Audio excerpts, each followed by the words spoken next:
All right. Good morning, everyone. Or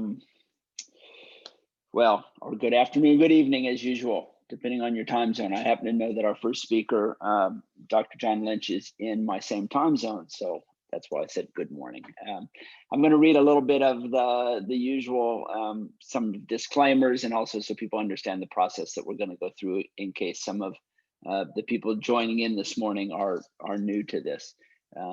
As chair of this study and of this committee meeting, I want to welcome everyone. The task being undertaken by this committee of the National Academies of Science, Engineering, and Medicine is to examine the long-term medical and economic impacts of increasing antimicrobial resistance in the United States.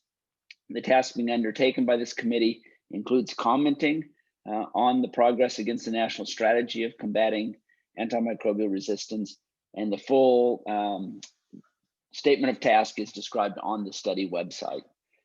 I want to note this is an open on the record session. Interested individuals and members of the press have been invited to attend as observers. However, this is not a news conference, and we will not be entertaining questions from the floor. Reporters who would like to speak to the committee members are kindly asked to touch base with Jillian Buckley, who is the study director. Her contact information is on the study website. Also want to remind everyone that this is an information gathering session. The committee is in the process of assembling materials that it will examine and discuss in the course of making its findings, conclusions, and recommendations. Therefore, I ask that everyone be mindful of the fact that the committee has made no conclusions, and it would be a mistake for anyone to leave this, this meeting this morning thinking otherwise. Comments made by individuals, including committee members, should not be interpreted as positions of the committee or of the National Academies. Committee members typically ask probing questions in these information gathering sessions that may not be indicative of their personal views. The committee will deliberate thoroughly before writing its draft report. Once the draft report is written, it goes through a rigorous review by experts who are anonymous to the committee, and the committee must then respond to that with appropriate revisions that adequately satisfy the National Academies Report Review Committee and the National Academy of Sciences president before it is considered an official National Academies report. So with that as our preamble, I do want to introduce John Lynch, Associate Medical Director at Harborview Medical Center at the University of Washington, and a friend of mine as well. So who's going to speak to us on telehealth and antimicrobial stewardship. So John, I think the floor is yours. Great, thank you, Dr. Palmer. And thank you to the members of the committee and the public for allowing me to come and talk to you about this topic that I think is a really important and useful one. I was asked to speak about telehealth and antimicrobial stewardship for the next about 20 minutes, and I'll try to cover this broad area as effectively as possible. So as mentioned, I'm at the University of Washington School of Medicine. I work in infection prevention control, employee health, and antimicrobial stewardship, and have for a number of years, both here in the United States and also on a project in Kenya, which I'll touch on in a minute.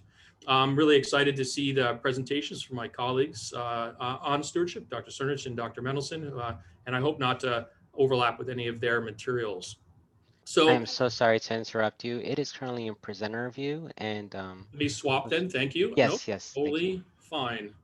How's that? So I apologize for that, folks, and welcome to my office here. So I want to make the first thing is definitions. The terms we use in this sort of teleworld are very, very important. And I think a lot of people in clinical worlds, as patients or as providers, are used to the term telemedicine. Telehealth is a different topic, and it's broader. It encompasses telemedicine, but also encompasses a number of other areas. And so if you look at the healthit.gov website, this is the definition for telehealth: the use of electronic information and telecommunications technology to support long-distance clinical healthcare, patient and professional health-related education, public health, and health administration. So it encompasses that clinical part, but many other parts, including what I'm going to talk and focus a bit on, which is I refer to as tele-mentoring. So antimicrobial stewardship is another important thing to define here, and we're going to have a few talks on that this morning. Stewardship, again, can be defined quite broadly. It is a very interesting area of medicine and public health and research that kind of goes from the bedside to the population and back. So it has dual or multiple roles in its implementation. The I'm primary sorry goal. to disrupt you, Dr. Lynch, but it seems like the slides are cut off for some reason. I'm not sure if they're zoomed in. Oh, that's better. That's better. That looks, yeah, go ahead and. Okay, that's. Yeah, it's still zoomed in for some reason. It's very strange. Should I do it like this then? Would you like me to bring the slides up and you say next slide? Yeah, that'd be fine. I apologize. Okay. That's never happened to me. Yeah, no problem. Let me go ahead and do that for you. Thanks so much. Sorry, I wasn't looking at the chat.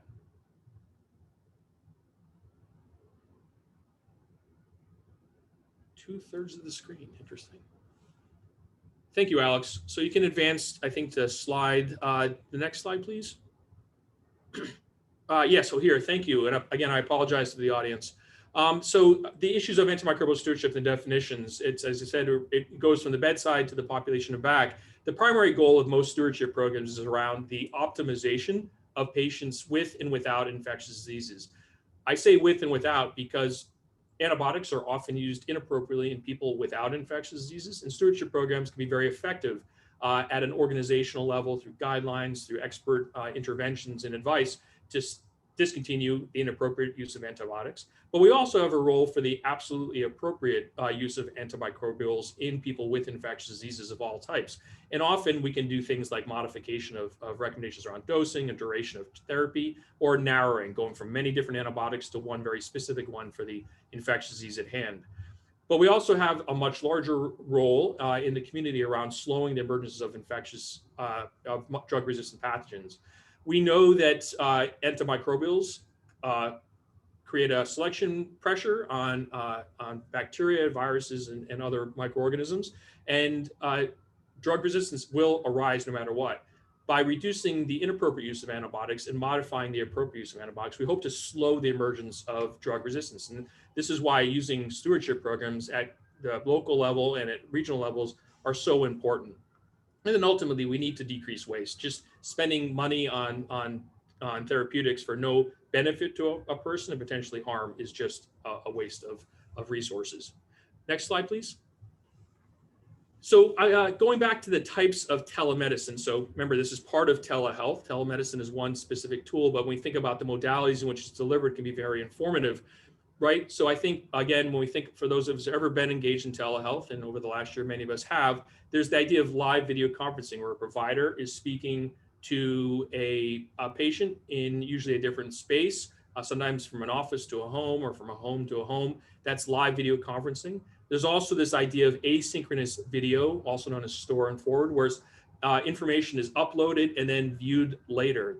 Sometimes specialists will look at a chart and some other recordings from a primary provider without the patient. So that information is sent out to a specialist, and that specialist then returns information back to a primary provider. There's things like remote patient monitoring and mobile health, things like the watches and home cardiac monitoring devices, and many others, which can be also considered part of telemedicine. Then they're really focused on the care, the clinical care of people outside of healthcare institutions. Next. So antimicrobial stewardship is about the remote provision using any of these tools to provide antimicrobial stewardship services. As I mentioned, antimicrobial stewardship services are many. They range from advice by specialists to guidelines to assistance with specific cases or populations.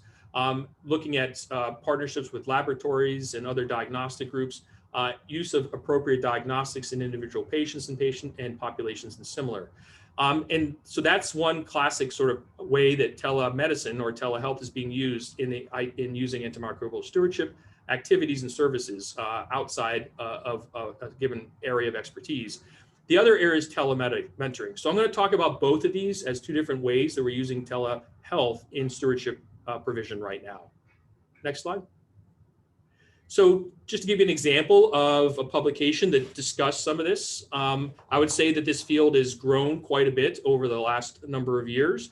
And publications are starting to come out on various levels of rigor. But this is a nice one that was published by Nathan Shively and Thomas Walsh in 2020 in Clinical Infectious Diseases. It was looking at a telehealth-based antibiotic stewardship program in a community hospital health system. And this is one of the important things I'll come back to, is that a lot of times the expertise associated with doing effective antibiotic stewardship is not distributed equitably. It's not everywhere. So having, for instance, an infectious disease trained pharmacist or an infectious trained clinical physician like myself or similar is not in every place in the country. And for places like rural and community hospitals, they may not have access to that level of expertise, but that can be distributed through remote stewardship. And this is a publication that looks at something like that. So this is involving 2 community hospitals, around almost 300 beds and around 200 beds. And the way this worked is that local pharmacists involved at each of those community hospitals were trained in what's called prospective audit and feedback. What that meant is that every day they looked through every antibiotic prescription for people who are in the hospital, for patients in the hospital. So they reviewed all those, made a list of them, looked at which ones met guidelines, which ones didn't, which ones, how long the people were on, the doses, and so forth. And then 2 to 3 times per week, those pharmacists got on a call with an infectious disease doctor who had experience in antibiotic stewardship and worked through the kind of what we call sort of the higher risk situations. So looking through cases where the patients were on broad spectrum antibiotics that kill off many different bacteria at once, and are very commonly associated with the emergence of drug resistance. People with lower respiratory tract infections like pneumonia, which often require antibiotics, and people with soft tissue infections. These are skin infections or muscle infections that are also very common reasons for antibiotic prescriptions. So this is a remote program where the infectious disease specialist was at one site, but was able to distribute his or her expertise to 2 community hospitals through training and then review of information. So remotely in a telehealth approach. Next slide. And this is just a descriptive analysis of some of the impact of this. Again, we're bringing increasing rigor to the analysis of these types of programs, but this is just one way to look at it. What you see here in the colored graph on the top center here are a group of different antibiotics. You can see them listed on the right-hand side, the different colored lines.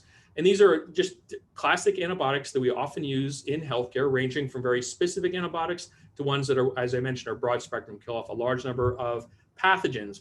And what you can see is after the implementation of that Tele stewardship implementation, that dotted line, that vertical line about 3/4 of the way across, these 2 hospitals saw decreases in nearly all of the broad spectrum antibiotics. So these big antibiotics that kill off lots of different bacteria, strongly associated with drug resistance, were able to decrease. And basically what they're trying to demonstrate is that this stewardship program through telehealth implementation was able to reduce the use of antimicrobials, and its appropriate reduction of antimicrobials in these 2 hospitals, which up to that point was not possible without that pairing of local pharmacists getting trained, the prospective audit and feedback, and then the backup with an infectious disease specialist who was able to work together and basically be able to form one team across 3 sites through the use of telemedicine. Less importantly, but as also pointed out in this document, you can see in the bottom right, that black line that goes up is looking at infectious disease consultations. So basically, both of these sites saw an increase in infectious disease consultations, basically appropriate requests for assistance for the care of people with infectious diseases. And so that ability to identify local situations, clinical situations where the clinician needed assistance with the treatment of infectious disease, that awareness elevated and increased. And that was also a very positive outcome because we know that's associated with better patient outcomes when they have serious infectious diseases. Next slide, please. So when you think about this sort of remote antibiotic stewardship, so pairing expertise across distance through the active daily 2 times a week or 3 times a week, there's some real strong benefits, right? If you don't have infectious disease professionals, either in the world of pharmacy, maybe laboratory medicine, or in clinical infectious diseases, this is one way to build a program across a number of sites and be effectively able to share that expertise, build expertise at local sites, and have those discussions that lead to reductions in antibiotics. So this, in some ways, replicates what I refer to as a traditional stewardship program, where all those folks involved in the team are in one site, all that expertise is shared, and all that work is done at a hospital. You do need access to data, so you need to have the specialist at a distance, and the local folks need to have access to the electronic health record, which is usually a high bar, because you need to have, for a physician, for instance, credentialing and similar to be able to look at patient level information. These are usually limited to systems because that access to electronic health records. Usually, if there's community hospitals associated with a large academic or urban facility where that expertise is, it's an effective way to share and distribute that expertise within that system, but they're generally limited to those systems. So the sort of amplification ability does have some ceiling on it. In addition, you have limited collegial interactions.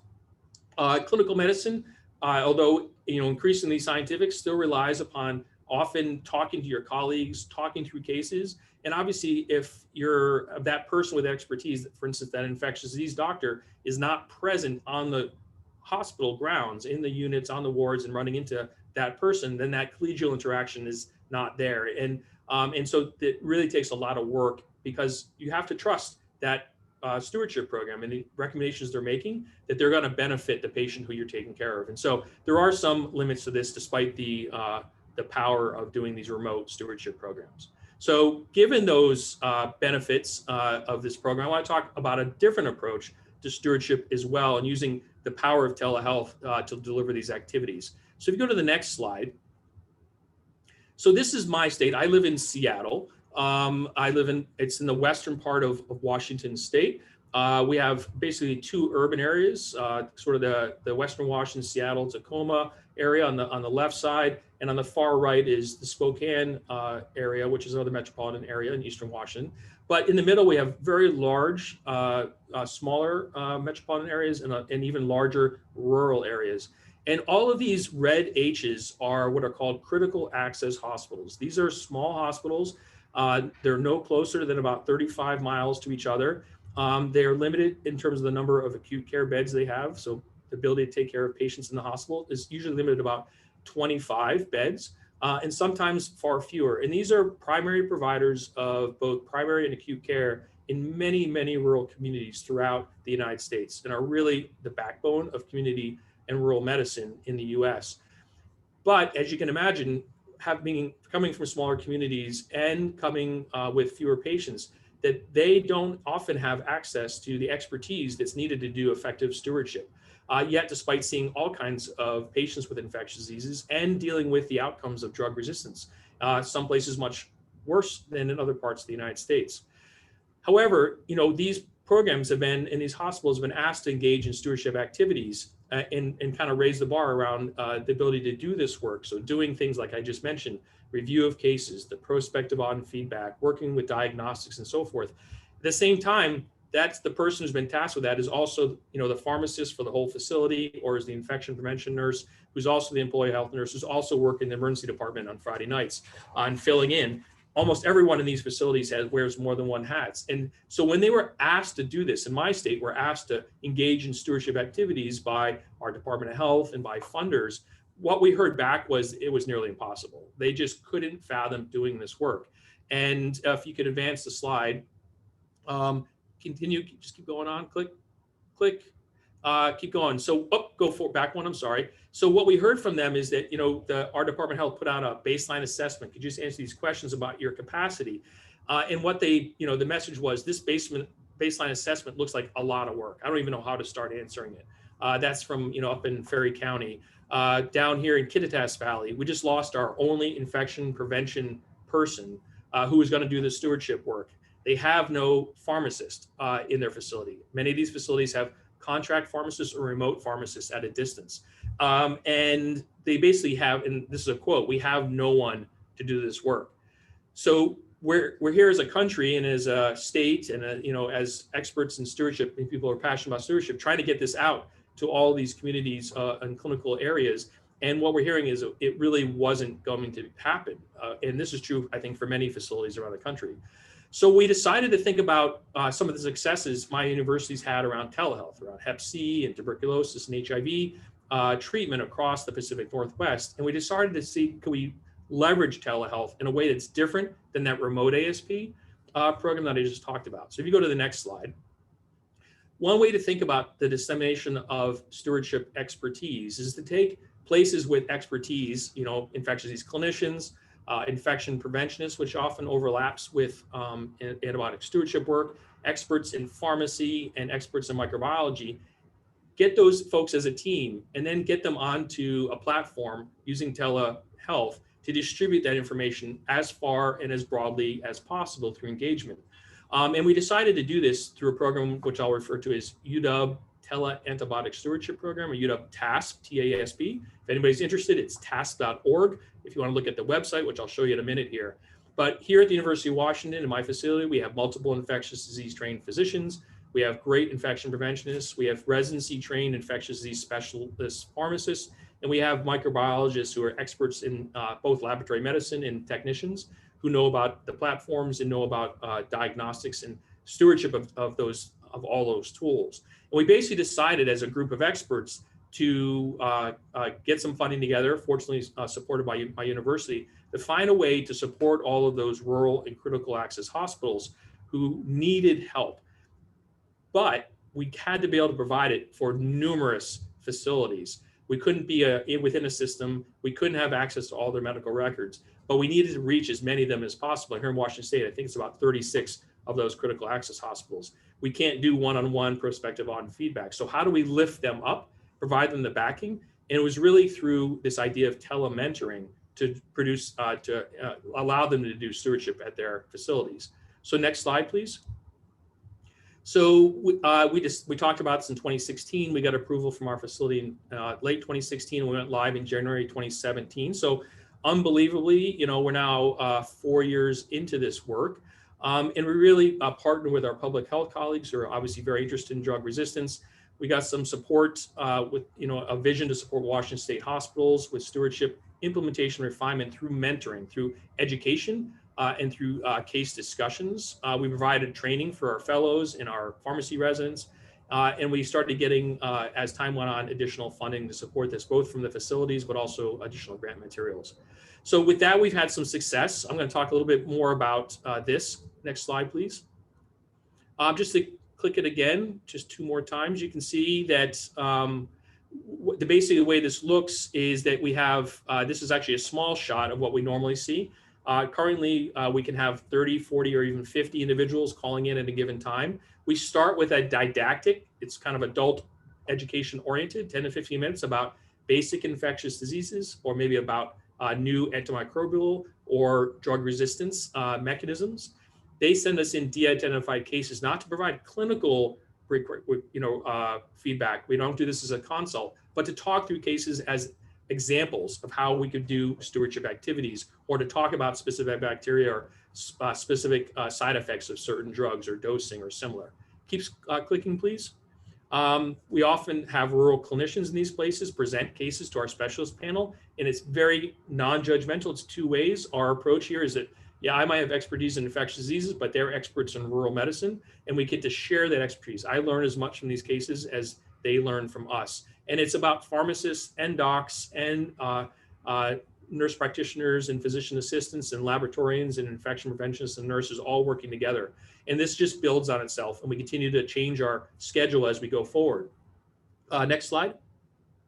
This is just people look in, they can use their phone, they can use their laptop, they can use, some people doing groups. We have people calling in from their walks and jogs and so forth, sometimes their cars.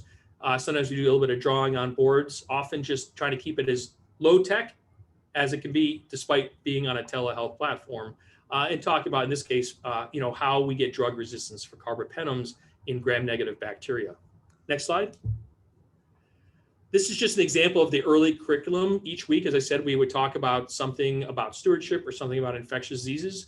The goal of giving people infectious disease education was to empower pharmacists and nurses so that they went and did stewardship activities. They would have that background, that education, to be able to provide interventions. So if a nurse or a pharmacist said to the physicians in a community, we want to roll out a community-acquired pneumonia guideline. We want everyone to use these specific antibiotics and these specific diagnostics. This dose for this long.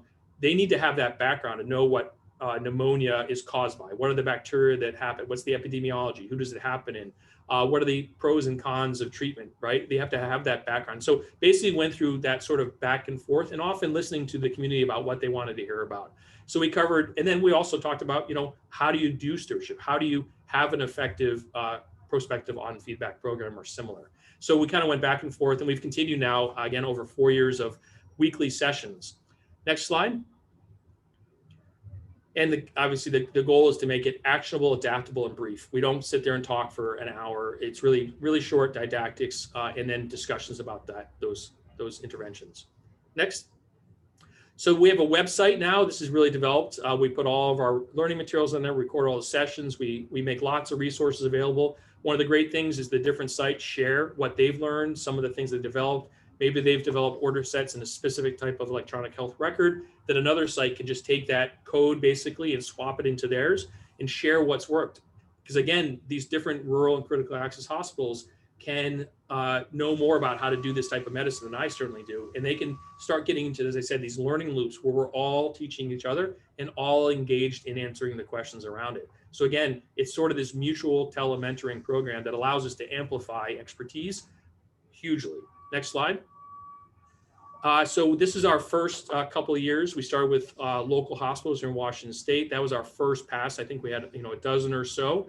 If you go to the next slide, since 2019, we've now covered pretty much every rural hospital in Washington State. That's all those red dots. We've now had some community hospitals join in. These are larger facilities. We have an 800-bed psychiatric hospital that's part of this weekly, and that's the blue ones.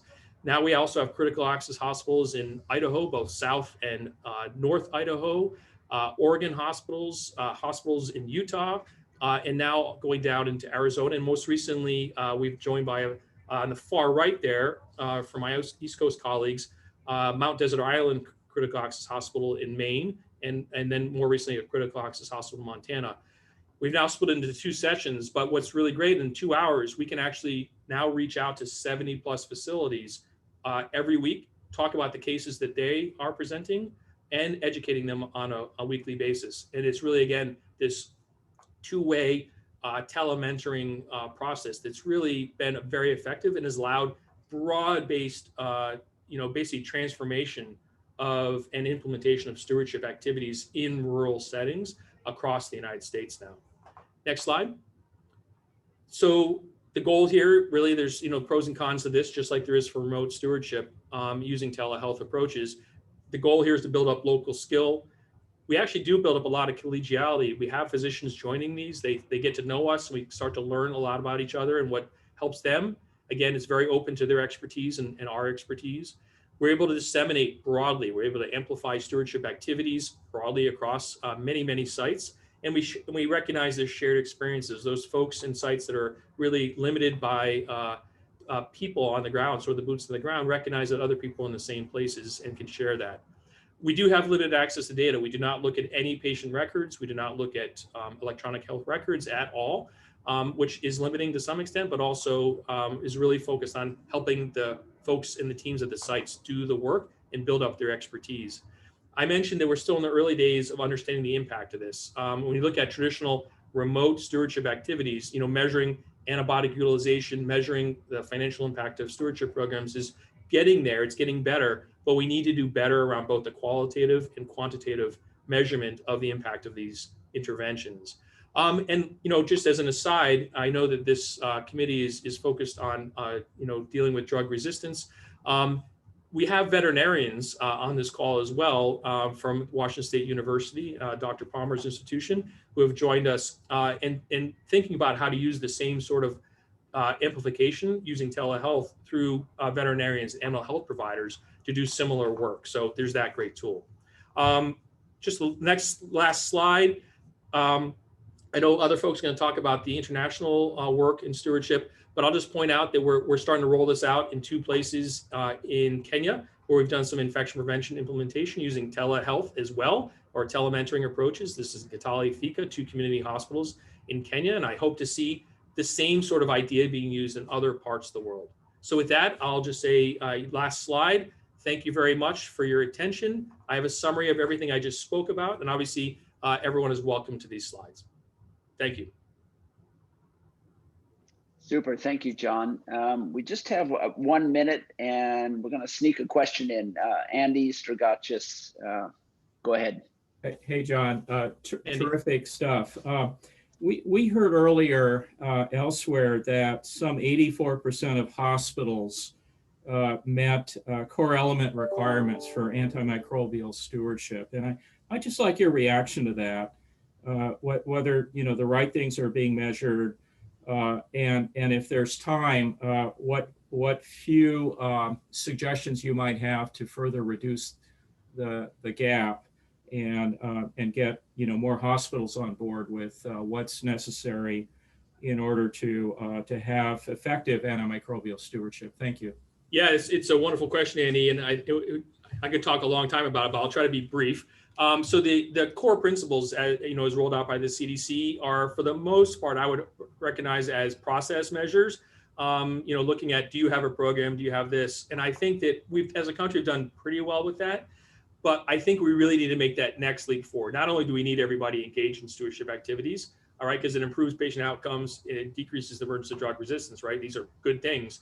But we need to start moving towards outcome measures, right? We need to be looking at both clinical and system-wide outcomes. So antibiotic utilization, I think, needs to be a metric in the United States. And it's through building on successes in other programs, particularly NHSN programs that have worked for infection prevention and control. I think really moving stewardship to a more robust and rigorous measurement process like we do for infection prevention, which we know has been very effective in improving the safety of patients and patient care in the United States. And so I would say we need to keep pushing on the process measures, but increasingly move more towards those outcome measures as a country. And obviously using the same frameworks that we're currently using around encouraging systems to engage.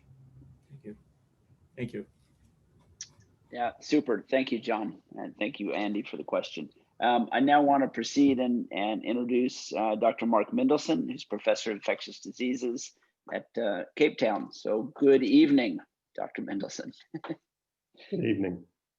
And thank you very much. I'm just going to share my screen with you. It's a great pleasure to join you for this meeting. And thank you to Mary and Gillian for the invitation. Can you see my screen now? Yes, perfect. Okay, great. So I've been asked in the next 15 minutes or so to talk about antimicrobial stewardship in remote areas. And I'm going to really focus on antibiotic stewardship for this. And many of the areas, the sort of remote areas I've been asked to look at are really outside of North America. I work as an infectious diseases specialist at the academic teaching hospital of the University of Cape Town in South Africa. And my work is predominantly on building national and international policy around stewardship and AMR. And so when thinking about remote areas, certainly outside of North America, many of the things that Dr. Lynch described obviously would be very relevant. I'm not going to touch at all on that topic because he's done it so wonderfully.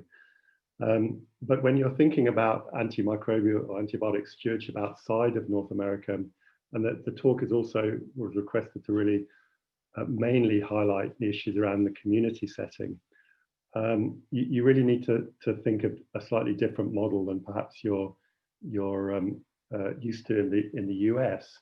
Although I hope that some of the points will find resonance.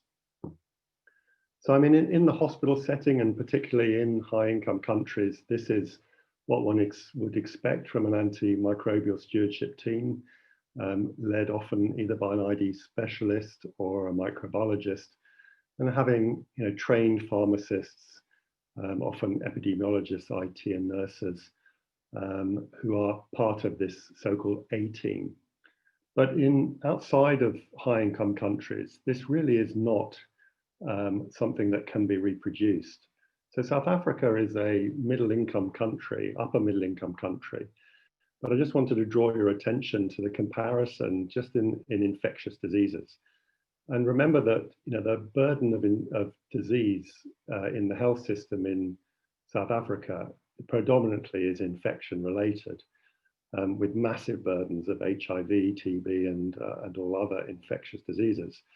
Yet, although our population is only about 6 times less than that of the US, we have 41 ID specialists for the entire country, adult ID specialists, compared to the 9,000, over 9,000 in the US, making an eye-watering ratio of specialists to the population.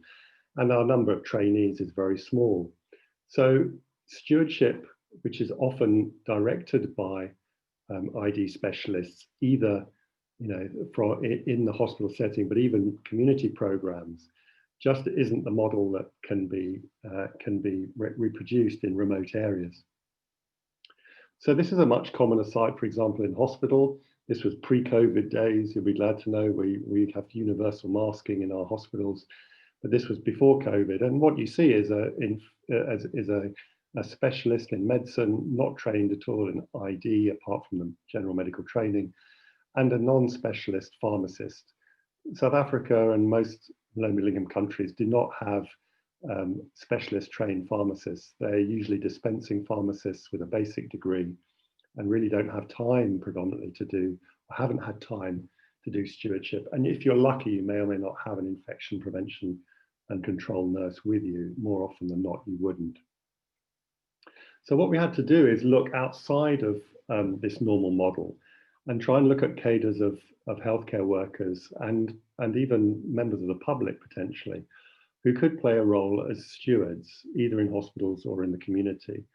And this study by Adrian Brink and colleagues, which looked at a very basic stewardship intervention performed by non-specialist pharmacists who had a train-the-trainer program just in the intervention, which was looking at the number of patients who had more than 4 antibiotics and increased duration. This sort of very basic showed that non-specialist pharmacists could implement a stewardship program across a large number of hospitals across the country, which was sustainable in its reduction in antibiotic use, and at the same sort of levels that an A-team intervention in our country had shown a few years earlier when we did our study.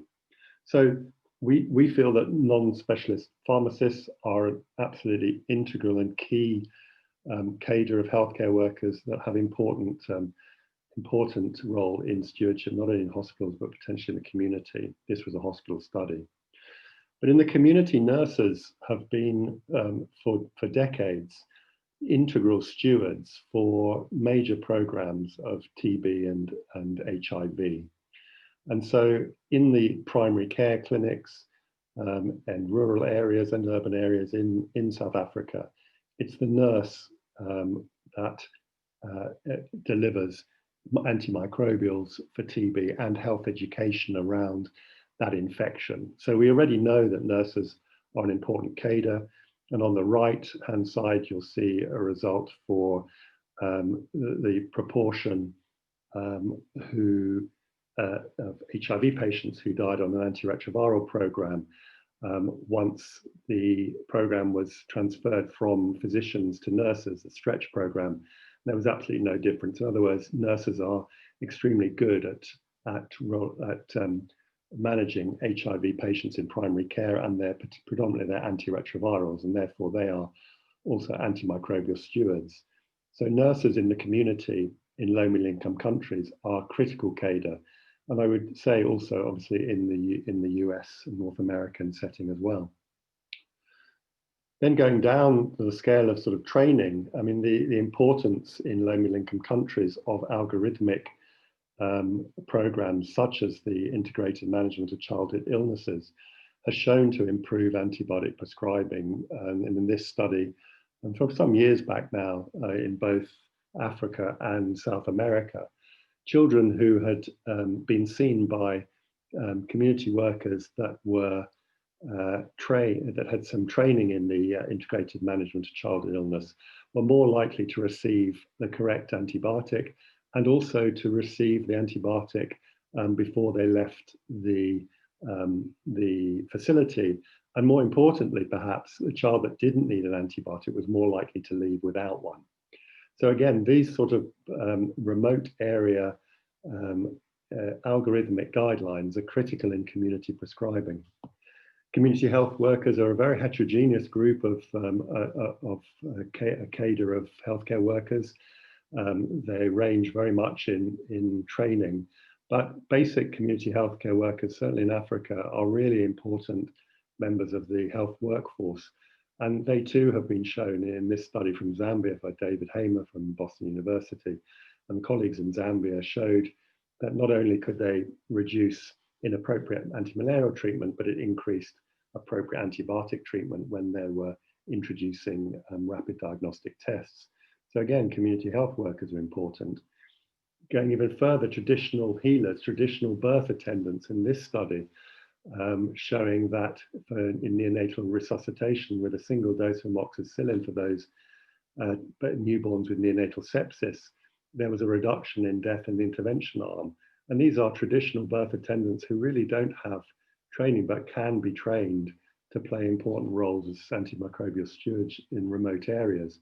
And lastly, village women, members of the public, can be trained. And this was in remote areas where the parents were perhaps unwilling to let their children be referred, the newborns be referred, and they got gentamicin and cotrimoxazole dispensed from and given by the village women trained in this neonatal sepsis management and reduced case fatality. And I think members of the public in general are a really forgotten area in terms of importance as a potential not only advocates, but also being integrally involved in antimicrobial stewardship. And I think that's something that's definitely worth thinking about.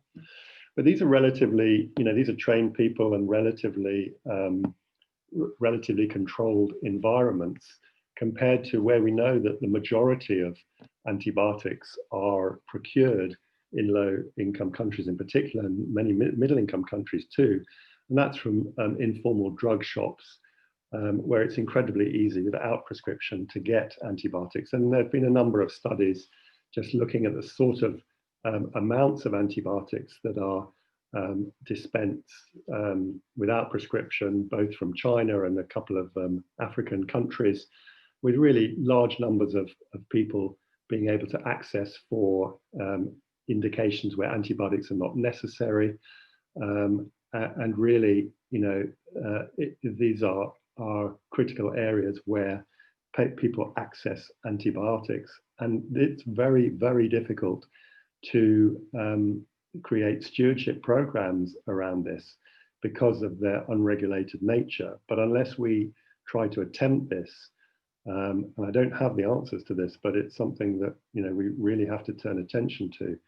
This is going to continue to drive the inappropriate antibiotic prescribing. You don't even need a shop. I mean, in Asia, there are these invisible medicine sellers, so-called, that are members of the community where people just know that they have antibiotics and they can get drugs, get medicines from them. And in this study, community members knew several invisible medicine sellers close by, and they like to use them because they were effective, not because of the antibiotic usually, but because they gave 6 or 7 other medicines at the same time for symptomatic control. But of course, it was the antibiotics that worked. And then the convenience, being out of hours, not having to pay up front, and even selling human antibiotics for animal use. So these are real issues in low middle-income countries that have got to be addressed in trying to steward in remote areas. The evidence for what actually works in community stewardship in general now, just moving away from the actual cadres, is very limited in low middle income countries. And a number of the interventions that you see here in the top 3, particularly delayed prescriptions, which is effective, is really very difficult in low-income countries and middle-income countries, because people don't, it's very difficult to for people to come back to have follow-up. It may be possible, but it's not simple. And we know that printed education materials would do very little.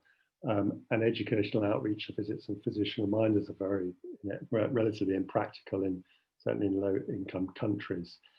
And many of the sort of community interventions where there are point-of-care tests, etc., again, in low and middle-income countries, that's usually out-of-pocket expenses, and they just would never be used.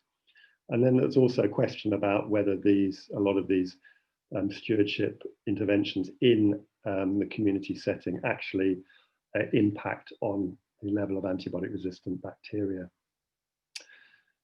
So the question arises, how could one impact most? How can one impact most on community antimicrobial antibiotic stewardship?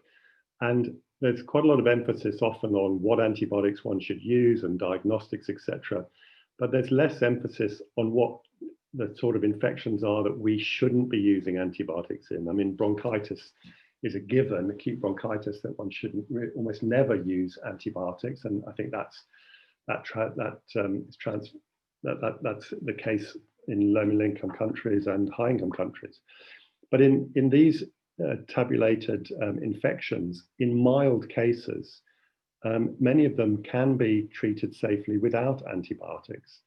And really what we want to try and aim to do is to reduce antibiotics being given in the first place, not just stewarding in terms of getting the right antibiotic dose duration, etc., actually not giving antibiotics. And this is something I think we need to focus on as we go forward.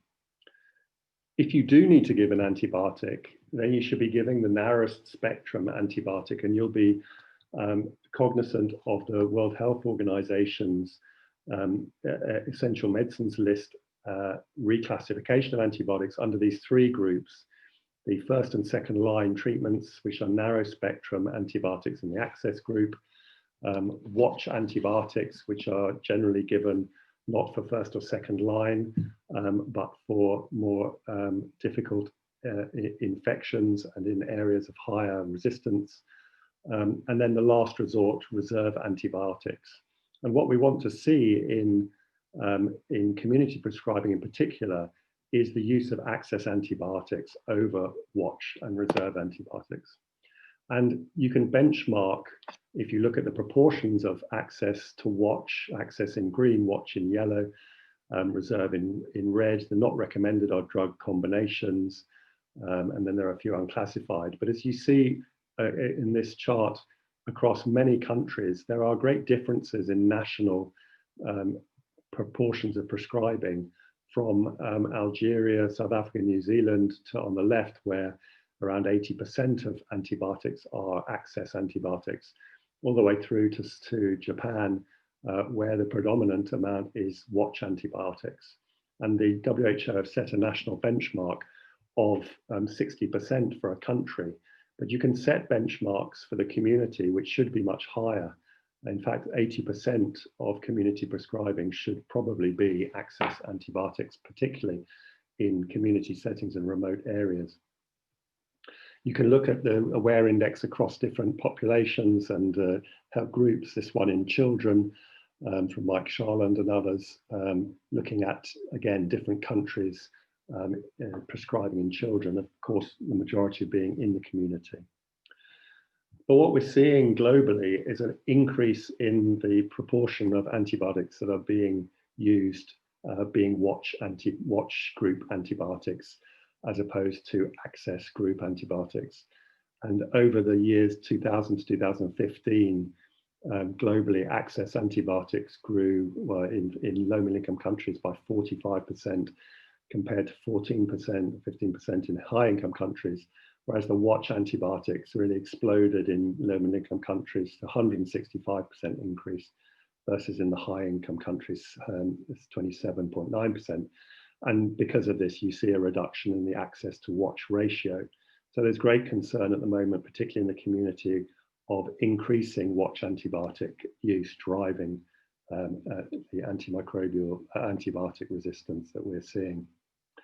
And so if you do need to use antibiotics for these 10 or so infections that I mentioned earlier that you don't really need to use, but if you did, and I've just added their CAP, community-acquired pneumonia, and made the diarrhea, bacterial diarrhea, again, we would, and the WHO working group, where this slide is courtesy of which I'm a member, is really pushing now that access group antibiotics are prioritized. Clearly, there's going to be some variation depending on local antibiotic resistance profiles, that's a given. But in general, this is what we want to see, and particularly in low middle income countries. So in summary, I think stewardship models in remote places have got to be adapted to the practicalities of the health system workforce. And we need to think much more broadly about, excuse the typo, bringing in underused cadres. Antibiotics are generally not necessary for selected groups of mild community infections. And when they are required, access group antibiotics should be prioritized. And we should be setting ambitious targets for community antibiotic use of access group antibiotics to around 80%.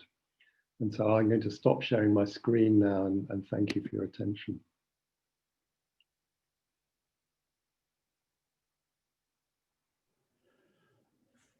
Super. Thank you very much, Mark. I think we have just a couple minutes for some questions. So you can either raise your hand or stick them in the chat. I just have one kind of starting out from an economic point of view, as that ratio has changed, become a little more inverted with access to watch antibiotics. How much of that, is there a correlation with changes in price to the consumer of antibiotics, especially in the community where they may not be prescribed, but in a typical prescription manner? It's an impression, and you may have some data that my sense is, mainly gathered from Central America, is the price of watch antibiotics has decreased relatively dramatically. And therefore the use at the community level may go up, but that's just an observation. Do you have any comments on that? I think it's a matter of, and thanks, it's a very interesting question. I think it's a matter of supply and demand and differences in geographic locations. I mean, in areas like India, for example, where there's a massive, antibiotic production facilities and many different products of the same antibiotic, drives production, costs down. But of course, in India as well, one is seeing massive increases in antibiotic resistance rates, not only in the hospitals but in the community. Whereby in some places now, I mean, everyone coming in with high fevers, generally in some areas, talking to colleagues, they're all carbapenem resistant organisms. So I mean, that drives. In other areas where there's much less of a choice, manufacturers can put up their prices because resistance profiles are changing. But that really affects predominantly the hospital settings, I think, rather than the community, where really in most low and middle income countries, particularly in children, access antibiotics, workhorse antibiotics, penicillin, amoxicillin, really, you shouldn't need an awful lot. And those are still relatively cheap, albeit with, international stockouts and issues that are a more pressing problem. So I think it does depend where you are. It does depend on the setting and the supply demand issues. All right. Any other questions? I'm kind of looking at the screens if there's any hands up.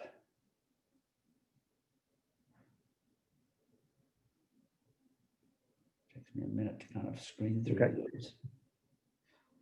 So can I ask a quick question, please? Sure. Hi, this is Erika. Thanks both of you for the talks.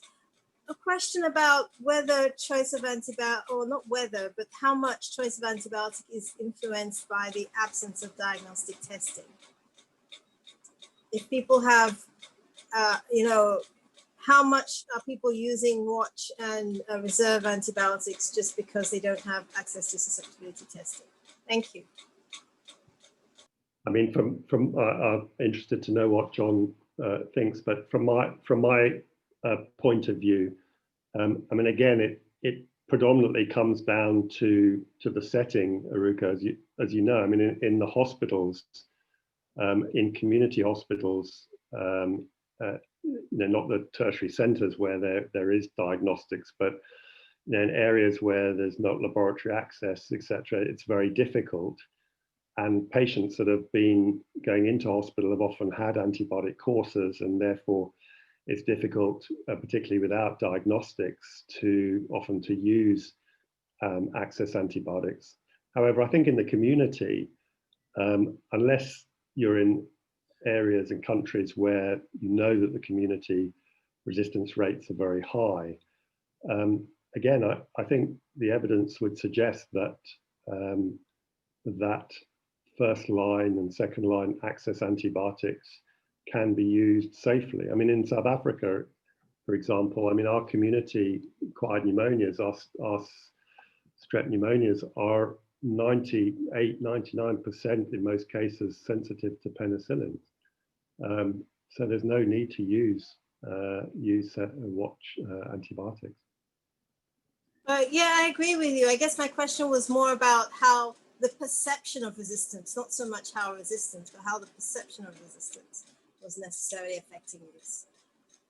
Yeah, I think, and that's maybe where John comes in, because if you can get to more people and educate more about what the actual, the realities are, that's better. But over to you, John. No, I agree. So I think there's two things. One is just the one you just mentioned, Ruka, is that people think that there's extremely high resistance in things like group A strep, right? Strep pyogenes that causes most cellulitis.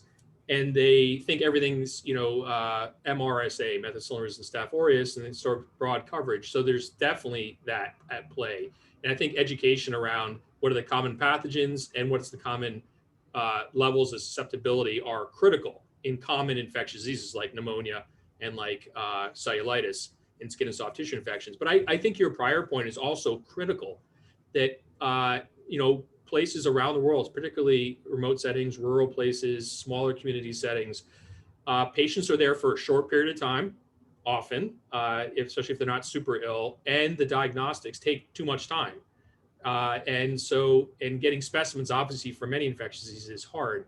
And so you end up getting driven, and I know this from work in Kenya, is that they're driven by two things. One is what they have on the shelf, right, today, because it might be different than next week. So you use what's on the shelf. And two, reagents available in the lab. And so you have these two very powerful limits on what your choices are. You don't have information in terms of diagnostics, and you don't have choice. So even I could educate you, to the cows come home, but you're not going to be able to act on that education. You're already constrained in your thing. So we need to be dealing with all three things. So all your points are excellent. Thank you. Thank you, John. Thank you. And thank you, Mark.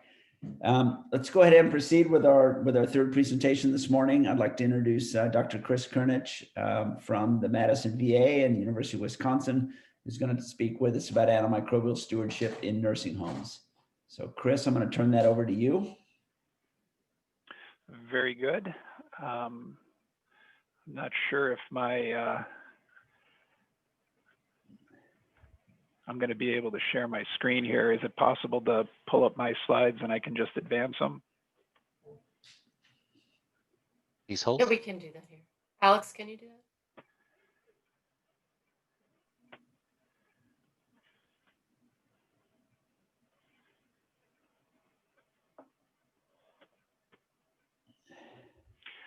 Very good. Well, thank you to the group for the invite. I really appreciate it, and want to just thank Dr. Lynch and Dr. Mendelsohn for their illuminating talks. They touched on a number of areas that I will reinforce but not spend a lot of time on. I'm at the University of Wisconsin, where I'm an infectious disease provider involved in antibiotic stewardship and infection prevention. I do hold a position at our VA hospital, and I just want to put the disclaimer that nothing that I'll be talking about is necessarily the position of the federal government. Next slide, please. And go ahead and advance. So when we talk about nursing homes, it's really important to understand the scope of antibiotic prescribing in this setting. If you look at a number of studies, they suggest that a majority of residents who spend at least 3 to 6 months in a nursing home will be exposed to at least one course of antibiotics, and many residents are exposed to multiple courses of antibiotics. When we conducted studies in our Wisconsin nursing homes, we found that about 15% of residents received 3 or more antibiotic courses during a 1-year period. And when we look at the specific prescribing patterns, about half of those antibiotics are clinically unnecessary, which Dr. Lynch and Dr. Mendelsohn already touched on. But then when we look at even those situations where antibiotic treatment is likely necessary, we see a lot of opportunity for potential improvement, depending on how you define or split between narrow spectrum versus broad spectrum antibiotics. Studies in nursing homes suggest that approximately 80% of the antibiotic treatment courses involve broad spectrum antibiotics. And then when we look at treatment durations, and again, kind of reemphasizing some of what Dr. Mendelsohn touched on, most of the infections that we encounter in nursing homes are what we refer to as the pus infections, pneumonia, UTI, and skin and soft tissue infections. And we know from clinical studies that the vast majority of those infections can be effectively treated with less than 7 days of therapy. However, when we look at treatment durations in most nursing homes, over half of the treatment courses in this setting are administered for more than 7 days. Can you advance? So of course, this prescribing has a number of untoward effects, which I think are particularly important to emphasize in this context. So obviously at the individual level, inappropriate antibiotic use, whether unnecessary or overuse, imparts some risk to the individual resident. However, there are also harms at the facility level. There's a very nice study that was performed in Canada showing that nursing homes where antibiotic prescribing rates overall are higher than normal actually impact harms to residents in those facilities who never got an antibiotic. And so there are these population effects that exist at the facility level.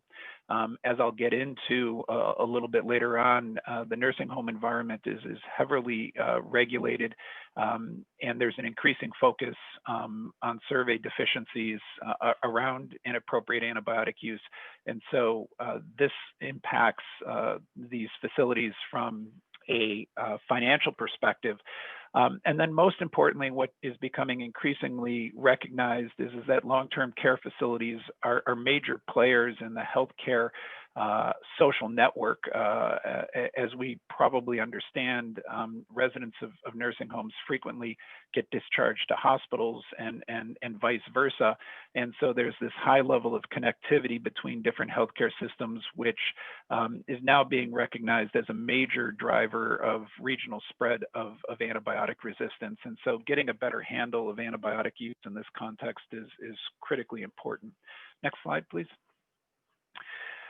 Again, what has been touched on, and I suspect with some of the earlier talks, is the decision to initiate an antibiotic is actually a very complicated process that's influenced by diagnostic uncertainty, risk aversion, social, as well as environmental influences. And certainly all of those form a confluence in nursing homes that I'll touch on briefly. Next slide, please.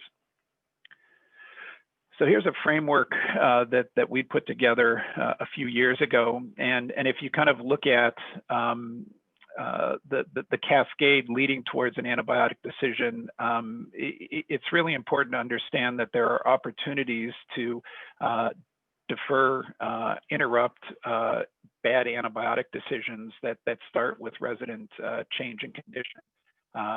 who's recognizing and assessing that resident.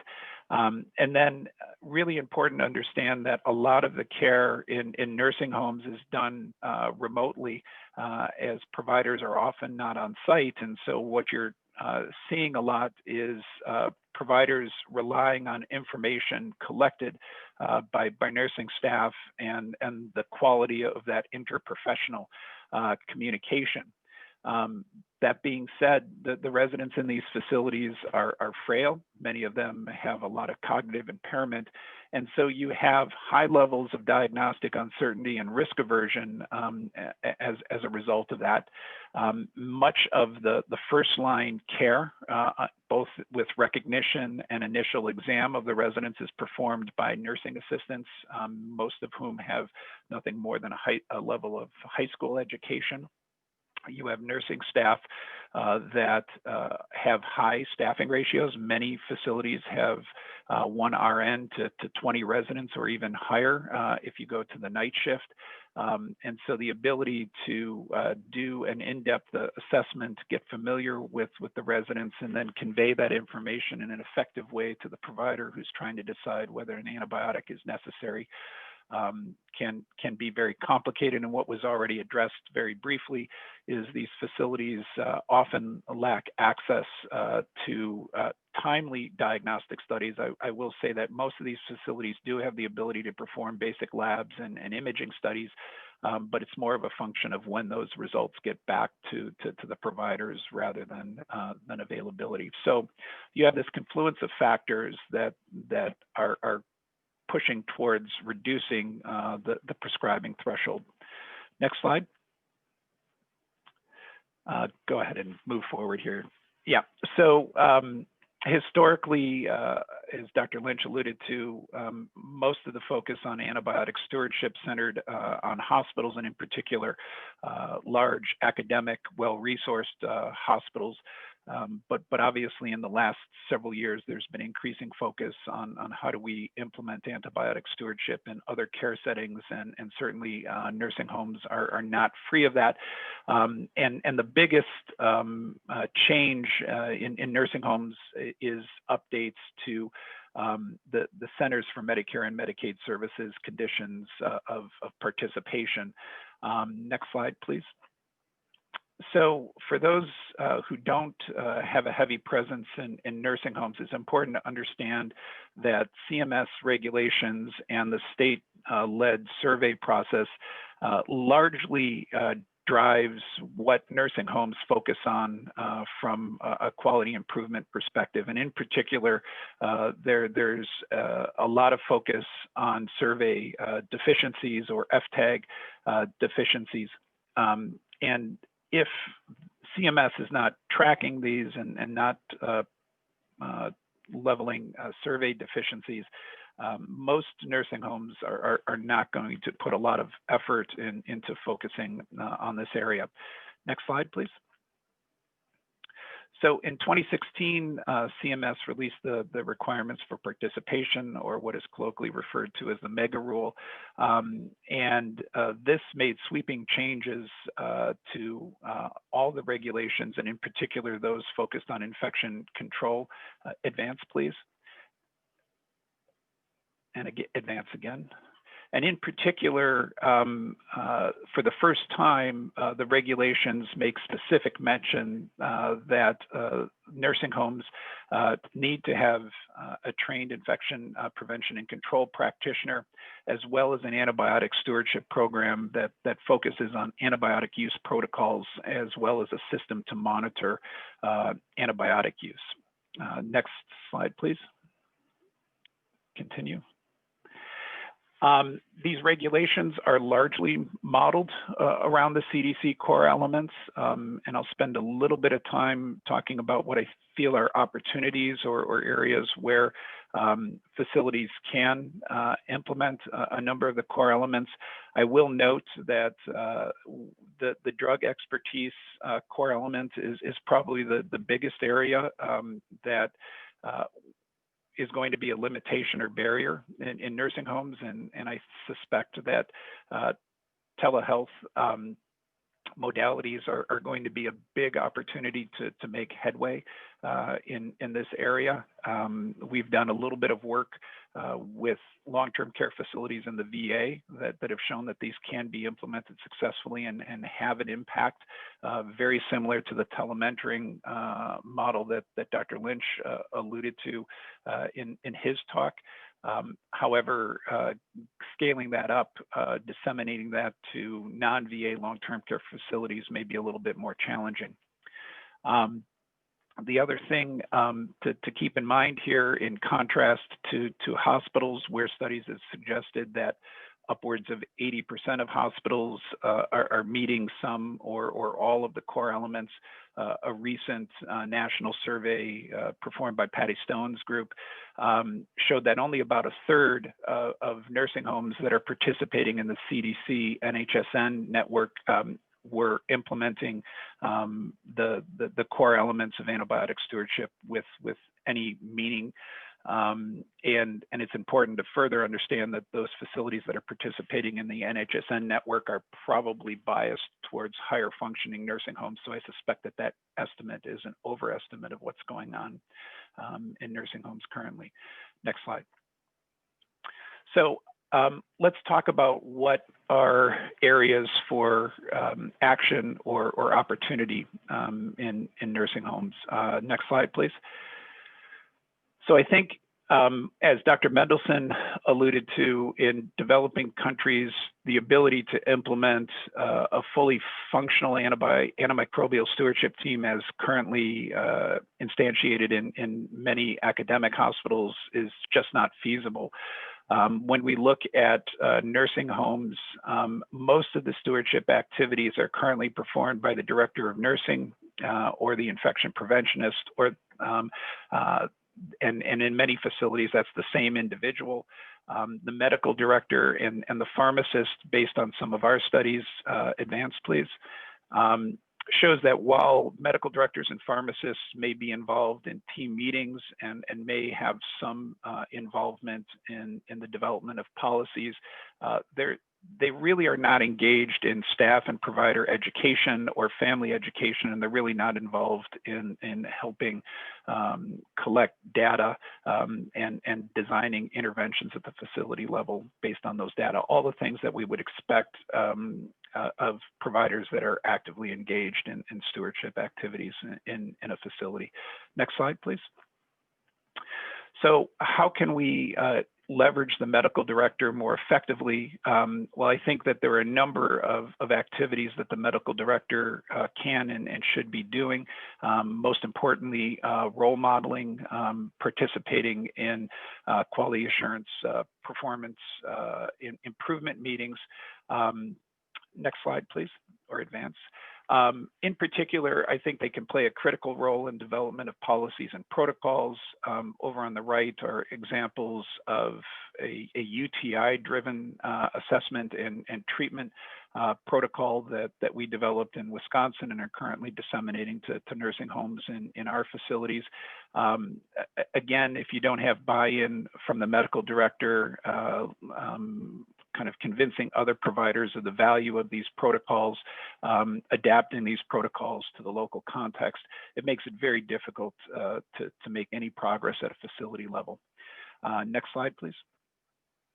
The other thing is there's always going to be deviations in practice, and so I think everybody's heard the term positive deviance. I think the medical director can play an important role in moving the negative deviance towards better practice.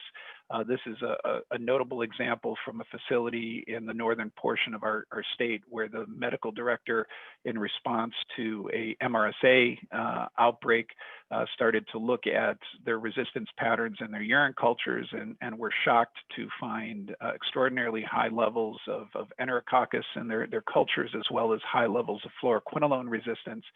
And then began to embark on a number of provider-targeted interventions, including providing staff with the results of their urinary antibiogram, disseminating guideline concordant prescribing protocols, and then also sending out basically what he called his Dear Doctor letters, which provided an assessment of individuals' prescribing patterns relative to other individuals in the facility. And what you can see through this multifaceted intervention by the medical director, they were able to drop their overall facility prescribing by nearly 40% through these medical director guided interventions. So this individual in particular can have a major impact on facility prescribing.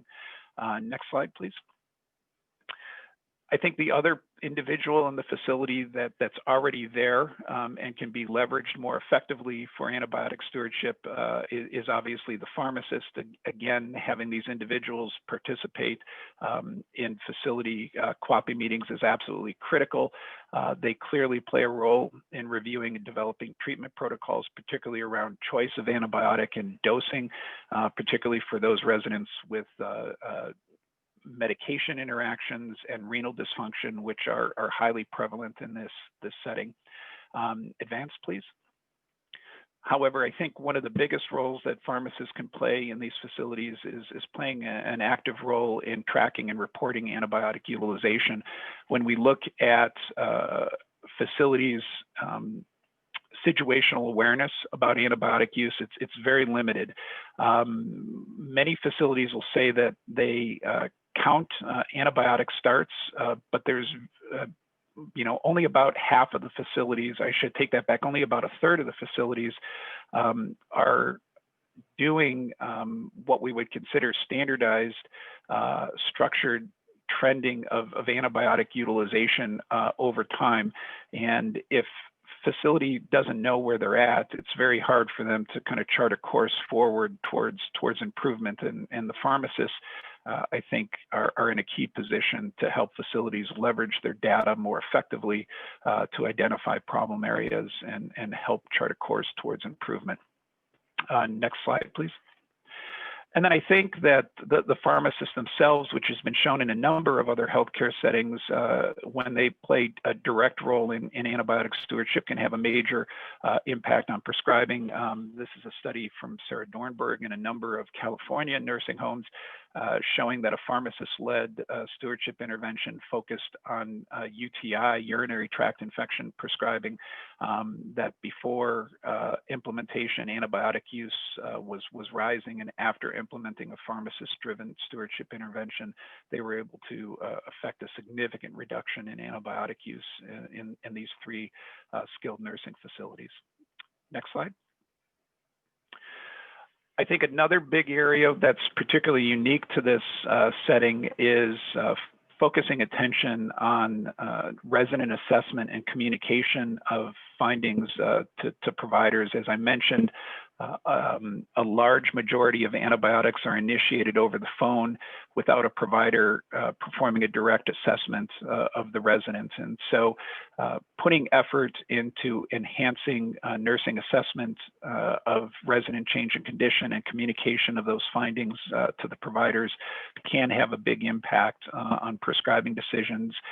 This is a 12 facility study that was performed by McCon funded by the Agency for Healthcare Research and Quality, showed that facilities where there was high fidelity to standardizing nursing assessments and communication of findings to providers led to a significant reduction in antibiotic use for treatment of urinary tract infections, whereas facilities that didn't implement an intervention or implemented with low fidelity essentially had no impact on guideline concordant treatment of suspected urinary tract infection.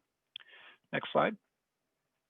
I think similar to what was alluded to earlier, delayed action protocols as well as antibiotic timeout protocols are particularly effective in this setting. We have a lot of residents that experience behavioral changes and conditions or have a fall, and for whatever reason, providers have been conditioned that any mental status change or fall is an indicator of infection.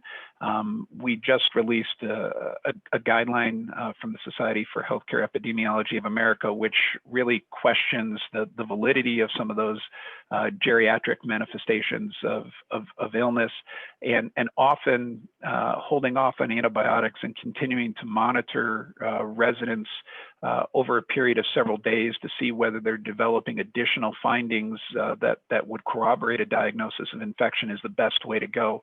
And so implementation of active monitoring protocols while deferring antibiotic therapy, and if an antibiotic is started, circling back and looking at opportunities to de-escalate to more narrow spectrum antibiotics can have a big impact on prescribing. This is a study that we conducted in nursing homes in Pennsylvania and Wisconsin, showing that a combination of delayed action protocols and antibiotic review protocols led to a 22% reduction in all antibiotics and a 32% reduction in fluoroquinolone antibiotic use. And another study by David Nace at the University of Pittsburgh showed that delayed action protocols had a similar impact on reducing antibiotic use for treatment of cystitis and urinary tract infections, with a significant positive impact on rates of Clostridium difficile infection and no adverse impacts on hospitalizations and deaths. Next slide, please. Advance, please, sorry.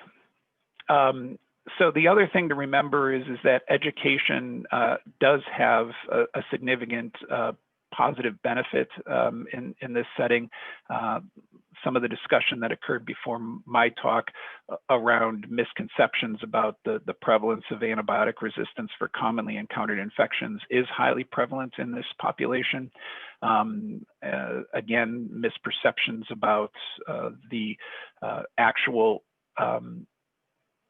strength of association between geriatric manifestations and infection is also highly prevalent amongst nursing staff and providers. And so counter detailing is particularly impactful in the setting. But it's important to remember that if we're going to target education, we need to do it at both providers and nursing staff, particularly since nursing staff and what they recommend or their interpretation of the problem does have an incredible influence on providers' decisions to start prescribing an antibiotic. And so educational interventions that target just providers in this setting don't seem to be nearly as effective as educational interventions that hit both the nursing staff and the providers. And like I said, I think that telemedicine, or I should say telehealth, particularly telementorship, is an area where there's a lot of opportunities that I think can be particularly impactful in this environment. That being said, the rapid volume of turnover amongst nursing staff and pharmacists and providers will continue to be a problem in the setting. But I do see that the changes to the regulatory survey deficiencies will have a positive impact, but like has been alluded to by Dr. Lynch, being able to monitor progress towards reducing inappropriate antibiotic use in the setting still remains a methodologic challenge. The increasing prevalence of electronic health records in nursing homes should give us opportunities to more consistently and reliably monitor antibiotic use in this setting. And I think all of this will come together in a way that should be fairly positive in nursing homes. How much remains to be seen. And I think I'm going to stop there and open it up to questions.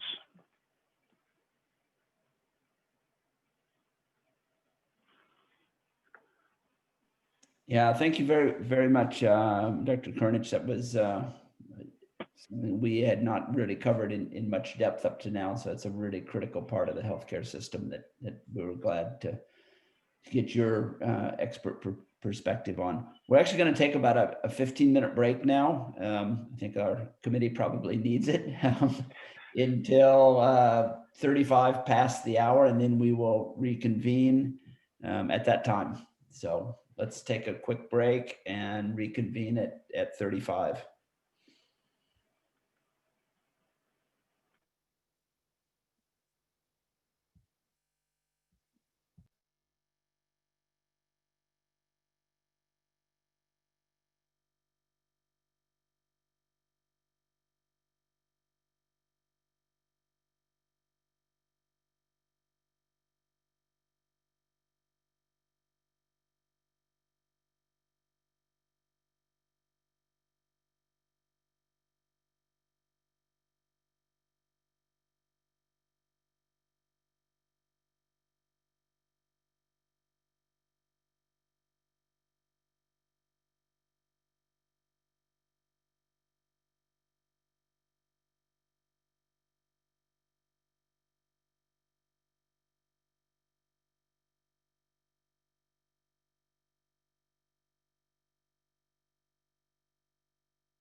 All right, let's reconvene.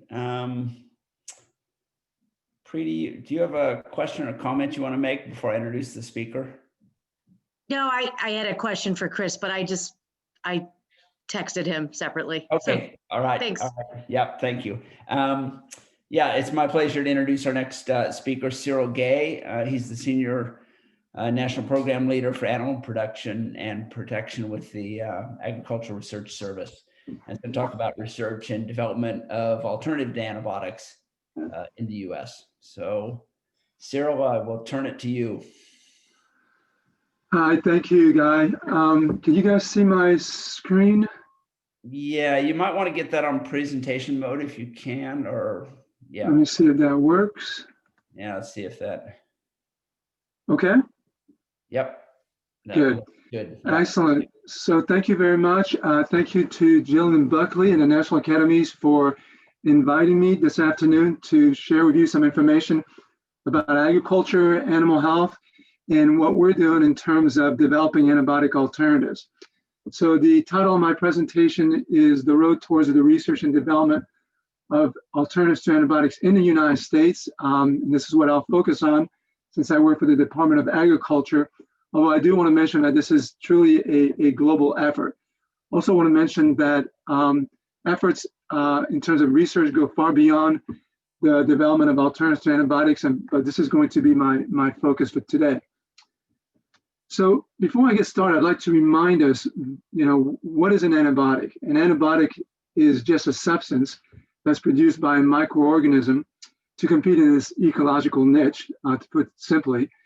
And Alexander Fleming, the discoverer of penicillin, when he accepted his Nobel Prize and gave us this lecture in December 11th, 1945, had already warned us that there was a danger that, and we should expect to see antibiotic resistance. And we know that over the years, every antibiotic that has been developed, that's been the case.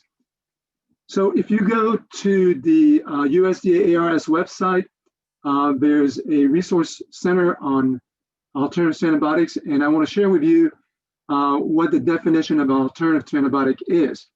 You'll notice that it's not alternatives to antibiotics, not alternatives to antimicrobials, it's specifically antibiotics, because some of these substances, in fact, may be antimicrobials. So as you can read, alternatives to antibiotics are broadly defined as any substance that can be substituted for drugs that are increasingly becoming ineffective against pathogenic bacteria, and yes, also viruses and parasiticides.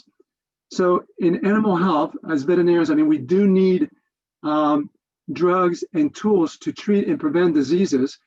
And for us, it goes, further beyond antibiotics, in that, we also need to look at viruses and parasites. And in fact, we are seeing resistance to antivirus and antiparasiticides. So this is a huge issue for us in animal health.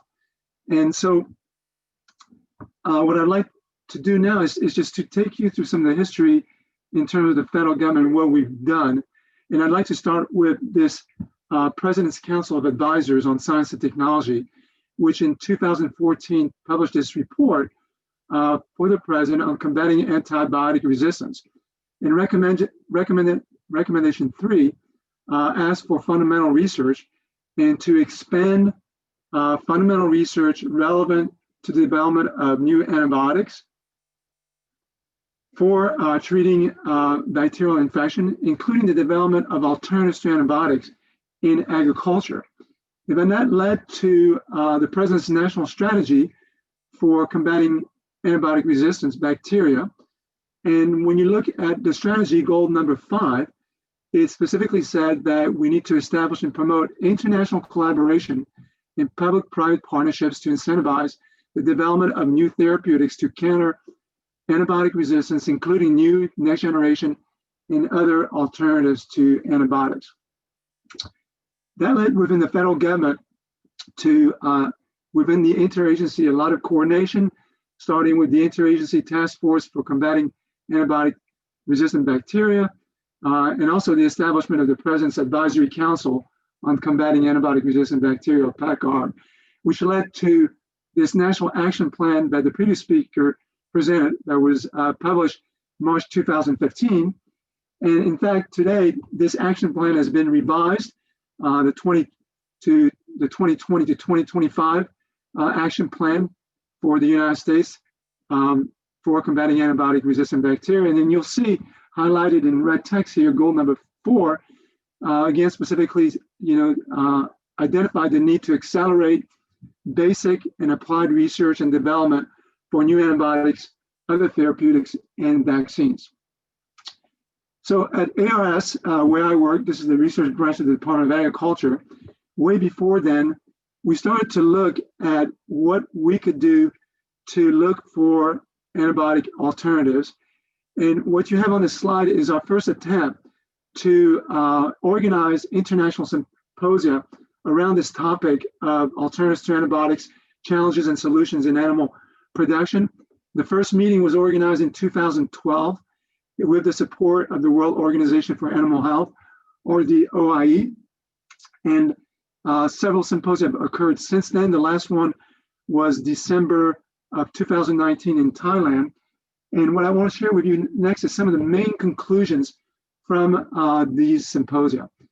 And first of all, there was a recognition when we looked at what was in the research pipeline that there was really insufficient research at this stage to support their effective use in animal agriculture. Second, alternative antibiotics, really must be developed according to national and international standards and meet requirements for efficacy, safety, and quality.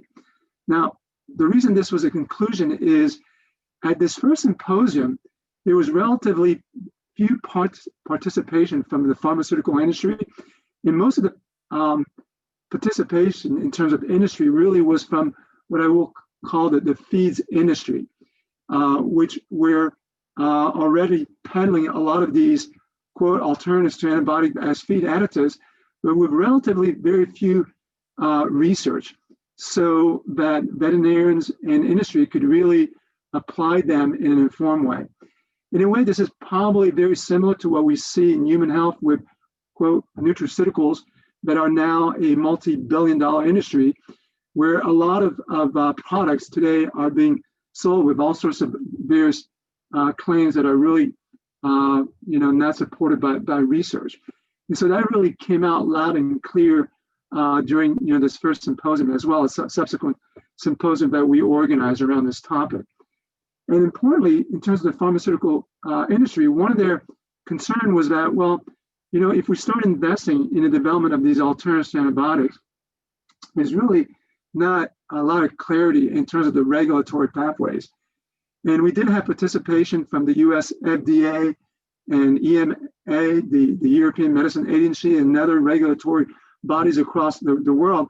And they sort of contradicted this and said, no, actually, those pathways are in place, and we should be able to enable the registration of alternative antibiotics, if they were presented to us. So during these symposium, they focused, really on the following product categories: vaccines, microbial-derived products, phytochemicals, immune-related products, and innovative drugs.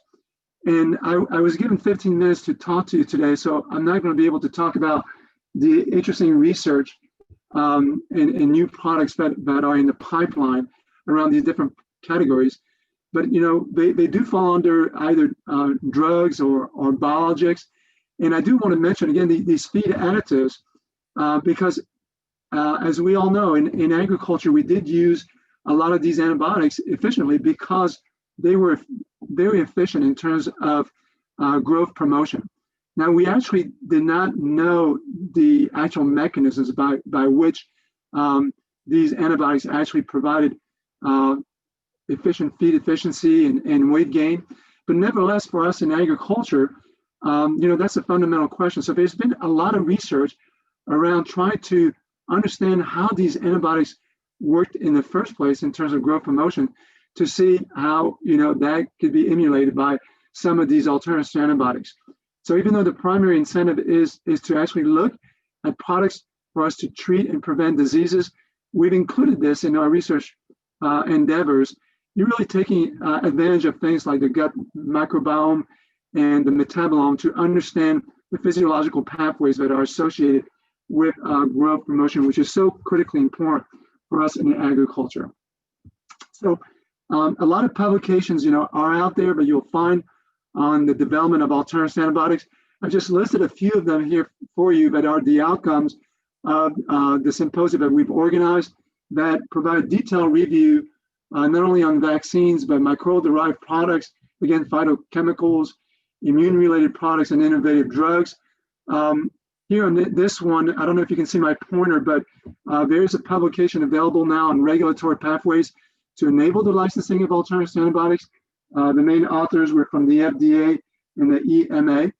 And lastly, this publication that was led by the Foundation for Food and Agriculture Research and the Pew Charitable Trust that put a panel together and looked at the strategic priorities for research on antibiotic alternatives in animal agriculture.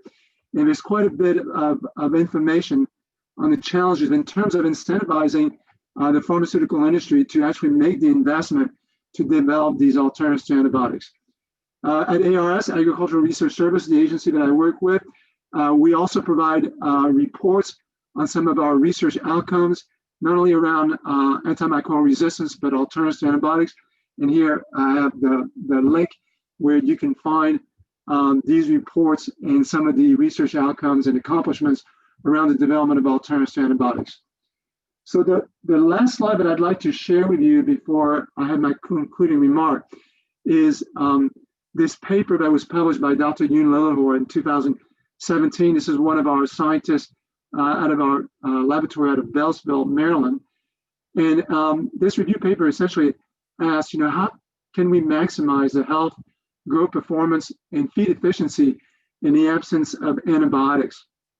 And if you look at these different product categories, one of the main conclusions from this review paper is that if we can really do the research and understand the mechanisms of action by which these different product categories actually work and get them through the regulatory process, either FDA in the United States or the USDA, which is responsible for licensing of biologics in the United States, we actually are probably looking at using these different products in concert to actually prevent or address fundamental infectious diseases that we see in our agricultural systems, whether we're looking at the beef industry, the dairy industry, the poultry industry, or swine industry. So in conclusion, then, I'd like to then share with you 4 key conclusions from our efforts to develop alternatives to antibiotics. The first one is we really need a paradigm shift in our approach in the research and development of antibiotic alternatives. And in particular, we really need, as I just mentioned several times, to focus, as the number 2 says, the second conclusion here is that we really need to define the mechanism of action that's going to be paramount to enable their effective use in animal agriculture. The third conclusion is we'll be looking at a portfolio of alternatives to antibiotics that may need to be considered to achieve optimum health and disease management for different animal production systems. And the last conclusion that I want to share with you is that there's a critical need to incentivize the research and development of alternative antibiotics for use in agriculture. I've shared with you this website where we have this resource center where we have publications and presentations from all the symposia that I just mentioned. And so I thank you very much for your time and attention, and I'll take any questions if you have any. Thank you.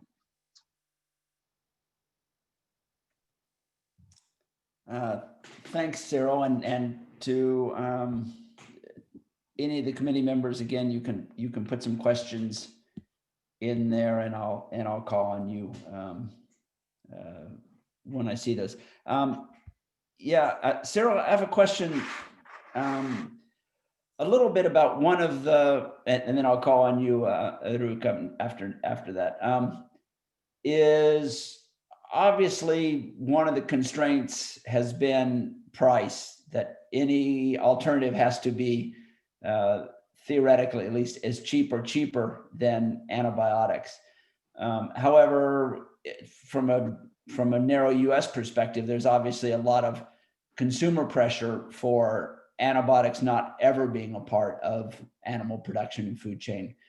Can you comment a little bit on how that price elasticity may affect, that is, a producer gets a higher price for not using antibiotics in there? Do you have any data on what that price elasticity looks like and how that would incentivize not only the development, but actually the use of alternatives to antibiotics?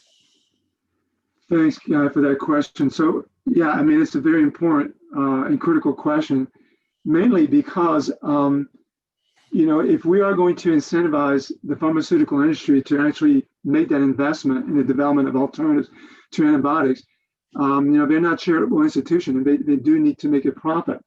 And so price is always an issue. And in fact, the regulatory uncertainties, may have had some impact or delays in terms of those investments. I do want to mention, though, what you referred to, that there's since we have a lot of our colleagues here on the human side, that you mentioned that, there's this, I don't know how to word this, but, this perception that we don't ever want to use antibiotics in animal agriculture.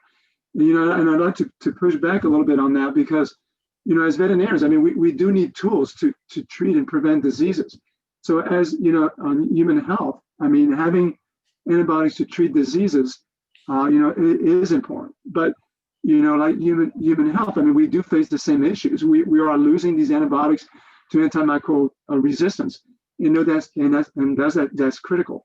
And so this efforts on alternatives to antibiotics, even though the focus is on agriculture, but it's very much applicable to human health as well, right? Because even though the effort is to let's reduce the use of antibiotics, at the end I'd like to propose to the committee that what we really need is to we are losing these antibiotics due to antimicrobial resistance, but what we need is the investment in innovative drugs and new treatments to actually treat important infectious diseases, both for people and our animals. And so really that's what this alternative antibiotic initiative is about, is to really look at research. And for instance, I didn't have time to, because of the limit that I was given for my presentation, but when you look at some of these categories of product that I mentioned, surely there's a lot of them that are natural products, but they have really interesting mechanisms of action that provide key opportunities. I mentioned phytochemicals, which may be more related to what we call herbal medicine, that's used quite frequently in Asia. With the era of genomics now, we're actually able to understand how some of these mechanisms, some of these phytochemicals are actually modulating the immune response, for instance. So I know this is, we don't have data in terms of, the price range in terms of product. I mean, I would have to, refer to the pharmaceutical industry. I can tell you that in the symposium that I mentioned, what we've seen and heard from the pharmaceutical industry in terms of their presentation is that, that investment in having clear, transparent regulatory pathways is really critical for them to make that investment. And I think this is probably the same for human medicine. Pharmaceutical industry that are developing the future antimicrobials also need to see that clarity as they're looking at innovative drugs that may be a little bit different than what we've seen in the past. In the previous presentation, we talked about broad spectrum versus narrow spectrum. And again, when you look at the origins of antibiotics, there's actually a lot of sophisticated products out there that are going to enable us, if we are able to develop them, to really come out with some really interesting drugs to treat these infectious diseases. And if I may, I just want to say something about vaccines. I think WHO has looked at this for human health as being important in terms of reducing the use of antibiotics, and we certainly look at the same in veterinary medicine. But what the OIE that I mentioned has done several surveys to look at where do we use antibiotics the most in animal agriculture, and then what's wrong with vaccines. And interestingly, vaccines are either lacking or they actually may be marginal, which leads to the use of antibiotics.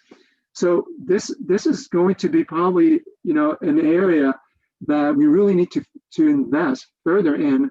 Is let's not forget about vaccines, which probably was probably the greatest medical discovery of the 19th century.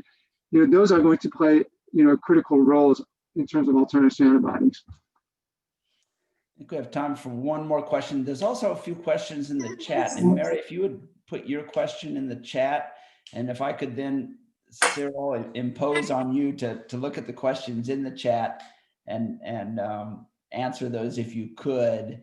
I hate to impose more on you because you've been very helpful in providing information. So I'm looking at, let's go. Yeah, I'm looking at the chat right now, and so one question is about examples. Cyril, let me Okay. Let me go to Erica first. She's got a question. She has her hand up. So go ahead.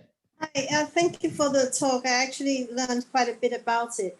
I had a question about categories here. I was actually very surprised to find that alternatives to antibiotics, I expected to see things like phage and antivirulence agents and vaccines and prebiotics and probiotics and so on. I was actually surprised to see that antimicrobials are considered, even if they are from natural products, phyto sources and so on, are considered alternatives to antibiotics. Because in the long run, does that not then pose the risk that in the long run we will see some of the downsides with using antibiotics more broadly? I just wondered, one, what thinking went into including antimicrobials in that list? I'm sure there was a valid rationale. And also the products that you see coming in development, how many of them are that?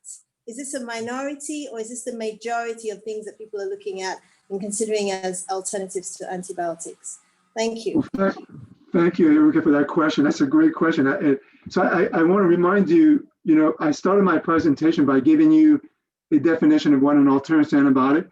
And I specifically said that, it wasn't alternatives to antimicrobial, because as you stated, some of these are in fact have antimicrobial, activity. And so the strategy, if you will, was, going back to what I mentioned, which is a definition of antibiotic, and what Alexander Fleming told us back in 1945, is that we knew already that we were going to get resistant. So the initiative on alternative antibiotic is really to, through research, develop alternatives that may not be as susceptible to resistance. Because whether we look at antiparasiticides or we look at antivirals or antibiotics, that's what we see, and it's inevitable. So that's a challenge. Can we look at alternatives that are going to address this issue? And there are some very interesting technologies out there that are being proposed. And maybe we should go away from broad spectrum to narrow spectrum, but there's other technologies such as looking at CRISPR-Cas9 potentially, so that you can then try to alter or gene edit the gene that's responsible for resistance. Your other question about are there other products? So how many are there in the pipeline? I want to emphasize that's a real issue. There's not enough of these products in the pipeline. There's a lot of research, but I must say that at this stage, there hasn't been a lot of products that have actually been developed by the pharmaceutical industry for the reasons that I mentioned. And so this is probably captured in some of the publications that I mentioned, Eruka. But some of the reasons is maybe the lack of regulatory pathways as far as the pharmaceutical industry is concerned. And also what Guy mentioned, the price that needs to be eventually associated with these new products for these companies to recoup their investment. So it is a challenge, but I will tell you that it's not only a challenge for animal health, it's also a challenge for human health as well. And the NIH has done a lot of work in that area and asked a question, well, what can we do to incentivize the pharmaceutical industry to make those investments? Okay, I think we want to move on to our next presentation, which is the panel discussion. But Cyril, if you do have time to, there's a couple more questions. I know Mary had one as well. If you have a chance to respond to those, either, I know your schedule may be tight. If it is, if you could No, it'll be my pleasure. I'll do that in the chat right now. Perfect. Thanks very much. Really appreciate it. Thank you. Let's go ahead and proceed to the panel discussion on incentives for stewardship in agribusiness, and Marta is going to moderate that. So Marta, I'm going to turn it over to you. Thank you, Guy. Thank you very much to the speakers for participating in this panel. As in other panels, I'll ask one question to each speaker, and then we'll open the session to other questions from the panel and other speakers. I'll also post a question in the chat. Our first speaker is Bruce Stewart Brown, Senior Vice President of Food Safety, Quality, and Live Operations in Purdue Foods. Mr. Brown, Mr. Stewart Brown, or are you doctor? I just not sure. Doctor? Veterinarian, yeah. Yeah, Dr. Stewart Brown. Purdue has been a leader in reducing or eliminating antibiotic use in its farms. Can you describe what motivated this transition and what are some of the main challenges in the transition? Sure. Good afternoon, everybody. Thanks for having me. The thing for us at Purdue is, we started a project in 2002. It had a name, but it was aimed at reducing and eliminating the use of antibiotics in the chickens we raise. So in 2002, it became a project basically because of consumer feedback and consumer concern. And we have this mechanism to get information or allow the people that buy our products or to call us. Actually, they don't have to buy our products. They can just call us. In those days, call us or fax us, but now it's Facebook and all kinds of different kind of opportunities to get information mostly about chickens and the way we raise them and or what's in our products, those kinds of things. We get about 7,000 a month, and then we categorize them and classify them and try to understand if there's some trends. Well, it hit the radar in 2002 that antibiotic use was a thing. And that was pretty early, I would guess, from most of your perspectives. Having said that, the nature of the questions was really general. It was, we heard that the chicken industry uses a lot of antibiotics. Tell me about that. Or, just they weren't asking about specific antibiotics, and they weren't asking kind of for a lesson in antibiotics, but they were concerned about the use of them.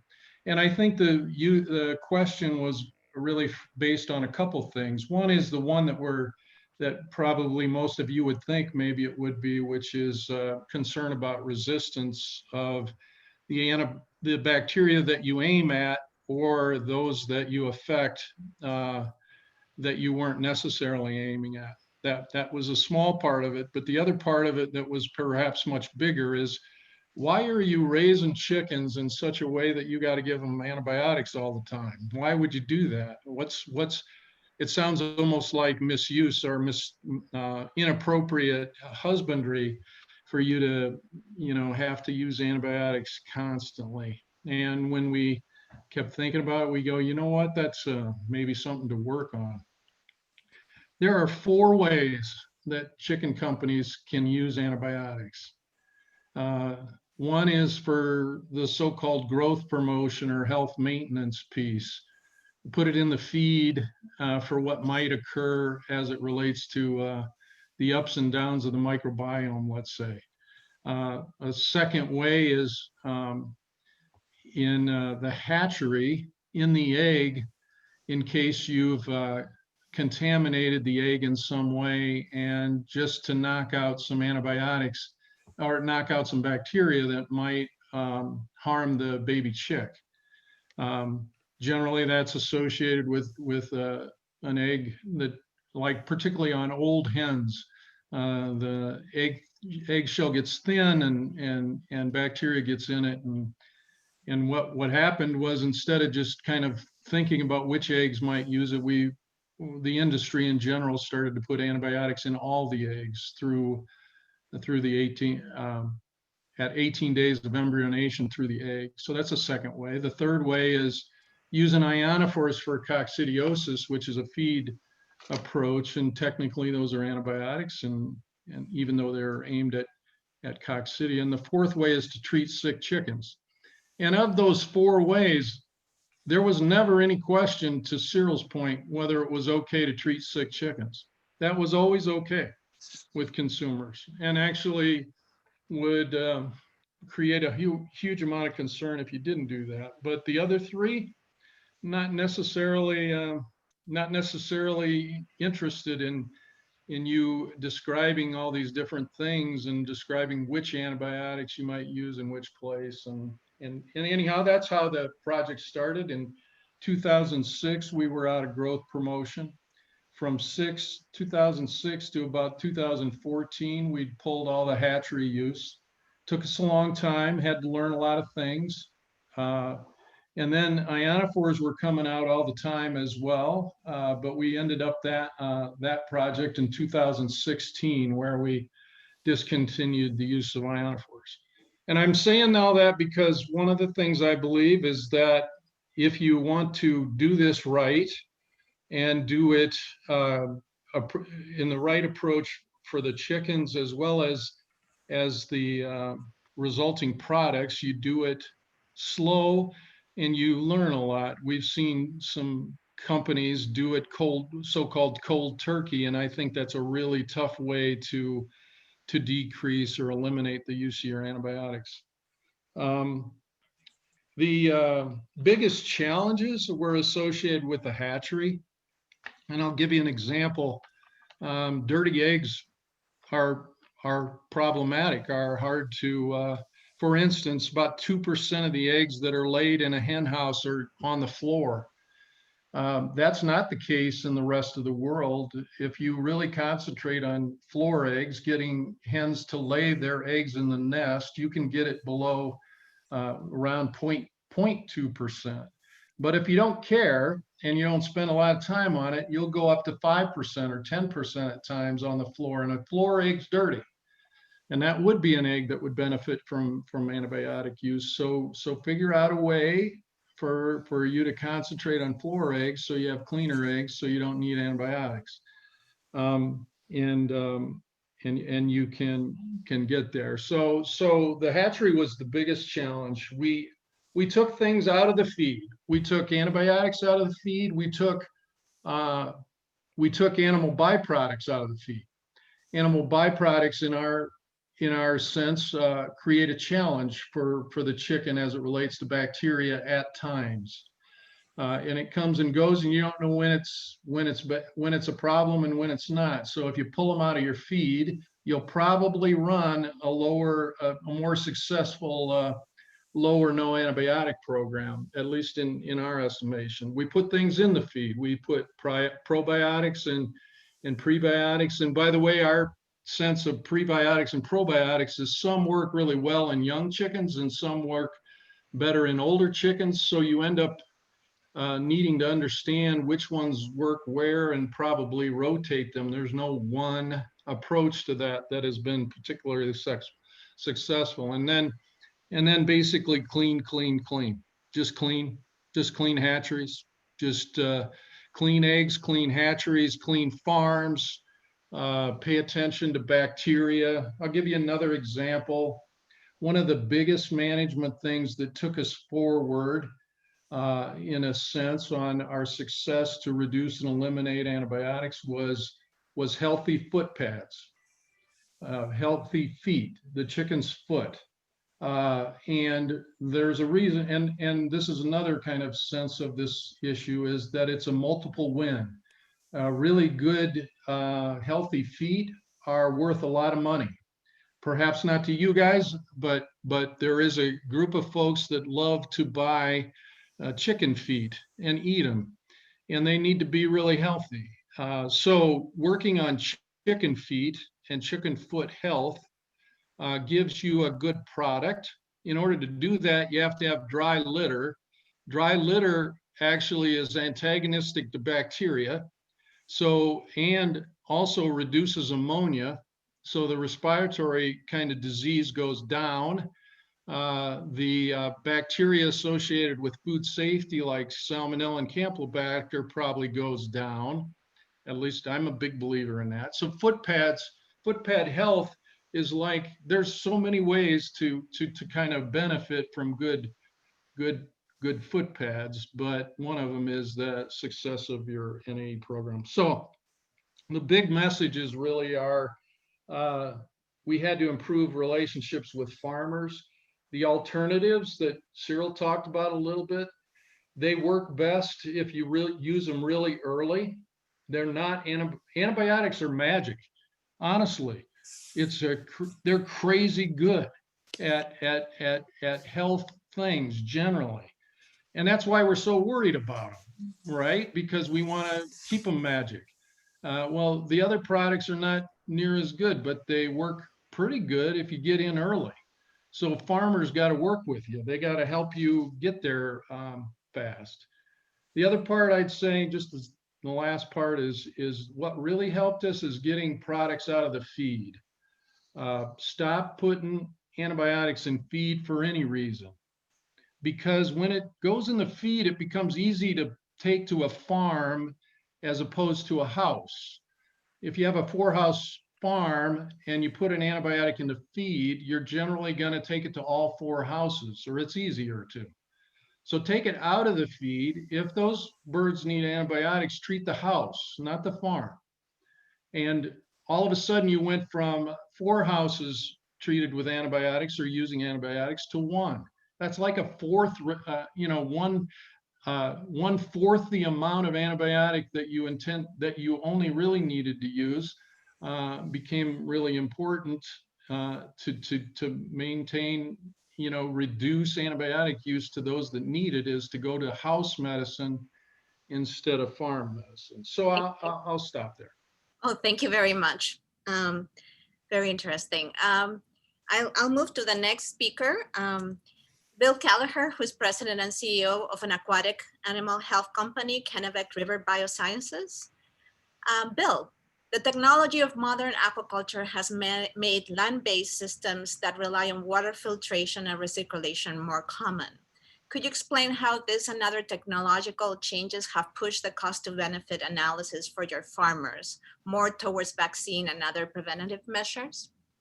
Sure, thanks, Marta. I'm sort of the odd speaker out in aquaculture, not being in the poultry or beef world and other major commodities. But just a brief background, a couple of years ago, we crossed the threshold where we now culture more aquatic animals than we catch in wild cap fisheries. So it's becoming the dominant form of seafood production around the world. The US historically has been sort of in the backwater. We haven't done a lot of aquaculture in the US. We've had some catfish growers down south, some rainbow trout, some Atlantic salmon here in the Northeast. But what we've seen recently is we've seen this real push towards land-based aquaculture, known by RAS, Recirculating Aquaculture Systems, where they're intensively reusing water to grow their fish, and they're on land. And so that creates an opportunity. For instance, here in Maine, over the next 5 years, we're looking at $1 billion worth of investment in land-based facilities. This is going on all over the US. There's a big farm down in Miami, other ones going into California, Nevada, Virginia, growing all sorts of species, Atlantic salmon, eel, yellowtail. What this, historically in aquaculture, we have a lack of antibiotics. We have basically 3 antibiotics that are approved currently to be used in aquaculture. They can only be used therapeutically when we have a disease outbreak under veterinary oversight. So we don't have a lot of options, and particularly under the use of a veterinary feed directive that these are used under typically, it's difficult and they're expensive. And so when you try to use what we've seen, the use of antibiotics in these land-based systems are problematic. You basically are recirculating a tremendous amount of water. They're going through a biofilter that is full of bacteria. They're converting ammonia to nitrites and then nitrates, and there's all sorts of bacteria. And what we've seen is when you need to use an antibiotic, it then gets put into that type of system and resistance comes on very quickly, extremely quickly. I mean, we've seen it less than a month. I think we ran through all three in about 3 or 4 months, antibiotics. And so our company, what we've tried to do is think about this differently. We want to limit the use of antibiotics for a number of reasons, including what I just mentioned, but also the fact that customers and retailers are pushing for antibiotic-free products. And so what we've tried to do is really focus on a couple different things. Biosurveillance, really understanding what's in the populations of fish that folks are growing, identifying pathogens before they become a problem, being proactive in the use of vaccines, really trying to tailor a vaccine, the use of autogenous vaccines to the farm, really understanding what the risks are to the farm, what could come in on that species at that water temperature, and then trying to develop vaccine solutions for that farm. Additionally, we are looking at developing novel aquatic probiotics for fish. A lot of what we've seen is taking terrestrial probiotics and moving them into the aquatic realm, which really hasn't worked all that well. We've worked with MARTA on one in particular of using a probiotic that sort of is from the aquatic realm and that we're using quite successfully. And then, so those are the types of solutions I think we're looking for that I think will drive a decrease in the use of antibiotics. And we really haven't been able to rely all that much in the United States on antibiotics because they're just, we don't have very many. They're difficult to use, and we're moving away from that. And particularly in this land-based type of environment, they just won't work. They don't lend themselves very well to that environment. So I think you're going to see more and more, talk about aquaculture in the U.S. The U.S. imports over 90% of its seafood, and you're going to see a lot more domestic production of aquaculture. And I think where my company is positioning ourselves to come up with non-antibiotic solutions to help farmers deal with pathogens. Thank you, Bill. So our next speaker is Craig Wilson, Vice President of Costco Wholesale. Mr. Wilson, you mentioned in the preparation for this meeting that Costco shoppers have shown a fairly strong preference for meat that is labeled as no antibiotics ever. Can you describe where you think that preference comes from and the tension it introduces in your dealings with your suppliers? Sure. I think I can. We'll put it that way. It's really a compounded question. The Costco member is a bit unique in that they're pretty quiet. They don't come to us and say, we demand this, or we demand that. We want you to buy this, or we want you to buy that. They speak with their pocketbook. And when we put out organic items and the Costco member understands the background of that organic item, they buy it. And that's why Costco has become the largest supplier of organic food in the world. A lot of people don't even know that. When you look at the situation with antibiotics, never ever products, those kind of products, they seem to be category driven. In poultry, because of the things that the great suppliers like Bruce and others have done, they've driven the use of antibiotics out, and they've been able to label set as such. And so that's something Mom understands. She reads labels, and she looks at never ever, and she looks at organic, and those mean something to her based on, gosh, her source of information, which is clearly media driven, and social media driven, and it's amazing where the consumer gets their information on antibiotics. One of the things that's really important to us at Costco, I couldn't agree more with Bruce on a couple of areas, but one of the areas that we really missed and that I need to bring up here, and this is true in beef, pork, and poultry. Sorry, Bill, not so much in seafood, but and that's the animal welfare component that comes into play here. It's a big deal. And when Bruce has a house that goes south on him, he's got to find a marketplace for those birds because he can't put them into his daily workflow. And it's the same in beef, pork, in beef and pork. We do not have a good source of antibiotic-free beef, for example. It's just not out there. You don't have a lot of cattlemen that are doing that. I happen to raise cattle, and it's very difficult when I have a calf that gets sick, and that calf represents a fair amount of money. Now, if I had a whole bunch of cattle, it's a whole bunch of money. And so you're going to lose the animal or you're going to take care of it. Well, at Costco, we want those animals taken care of.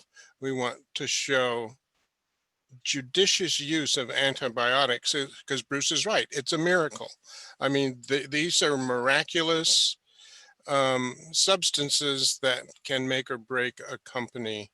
And I think the work that Cyril is doing and others and is really important because not only does it improve the quality of the protein, but it also improves the lens which you look at the animal agricultural business and that they're being well cared for. So I think that's one of the things that it's going to keep coming back. Our Costco member does not demand this or that or the other. Now, Guy, you brought up a good point, or somebody asked a good point on cost. What's the cost elasticity of the antibiotic world? And you know, we own a poultry plant, and we understand what those costs could look like. But at the end of the day,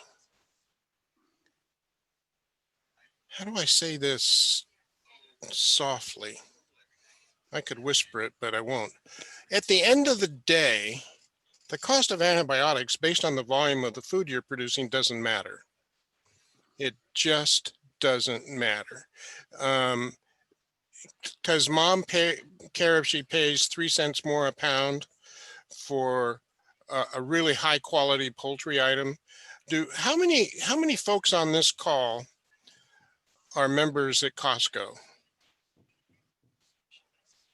I know Bruce is, that's cheating. But, you know, one of the things that we see at Costco is that the Costco member is a little bit more educated than most. They do a lot of research and they ask us some wonderful questions. But if we don't carry an item that somebody doesn't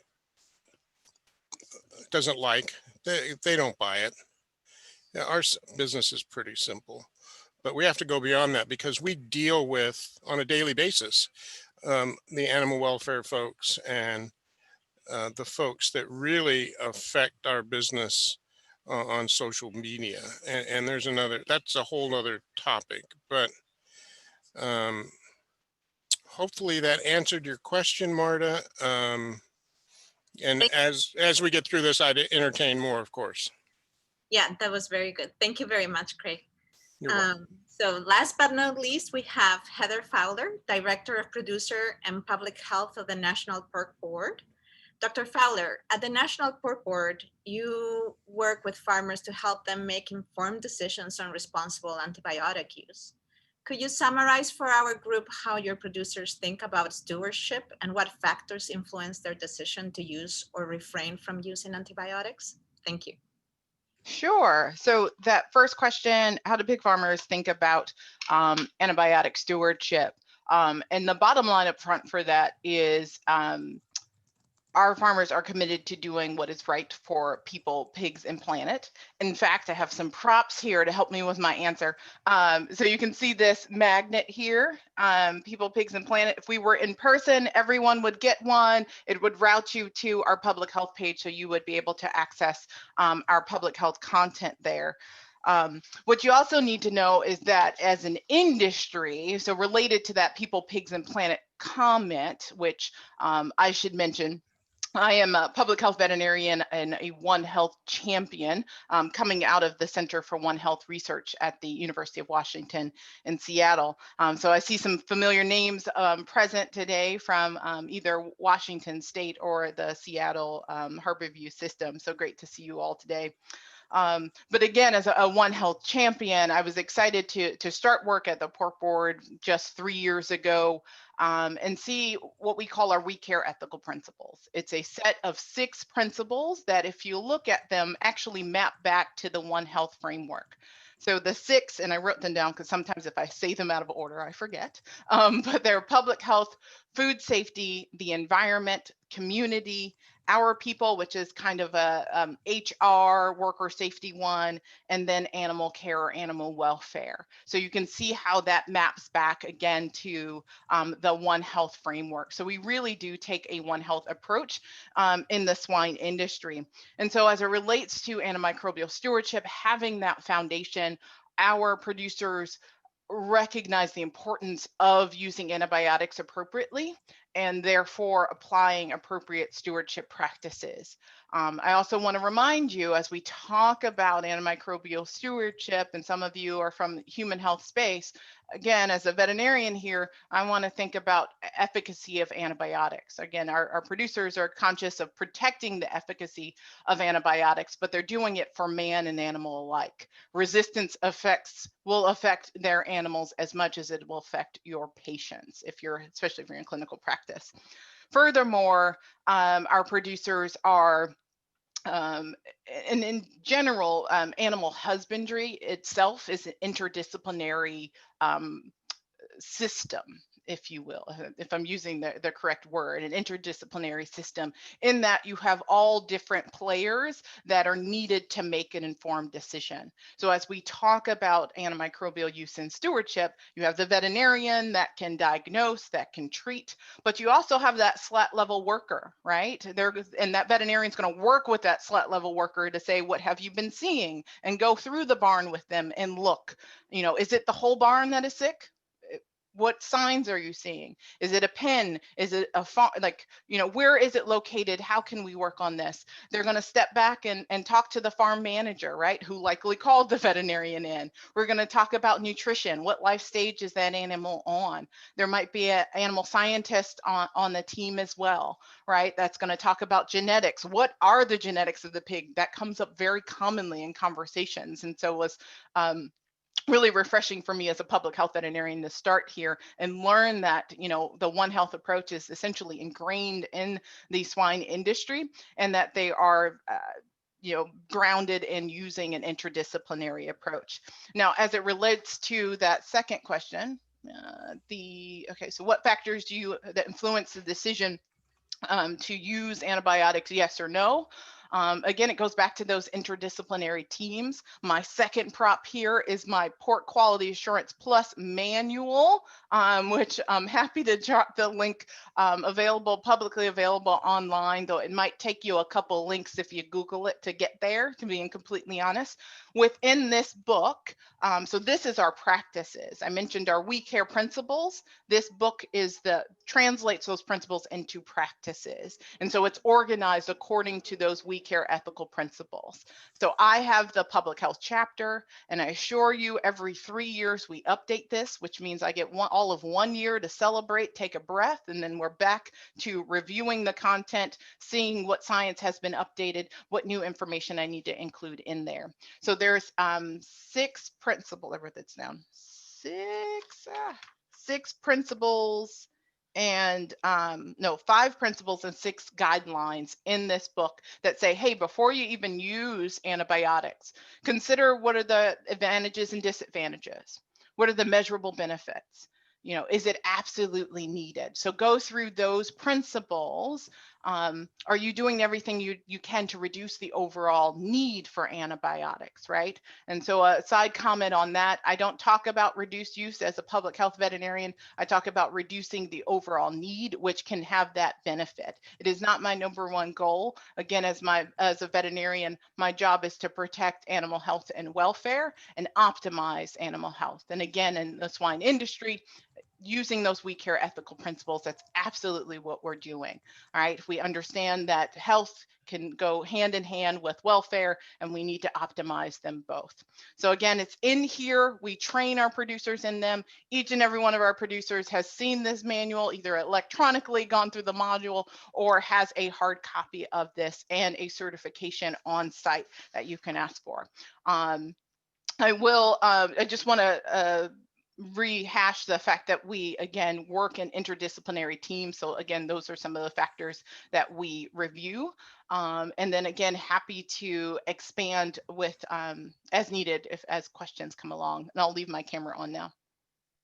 Thank you very much to all the speakers. We have lots of material for a very interesting discussion. If you have any questions, please either post them on the chat or you can raise your hand and I can call you in. So we have already a question from Mary Wilson.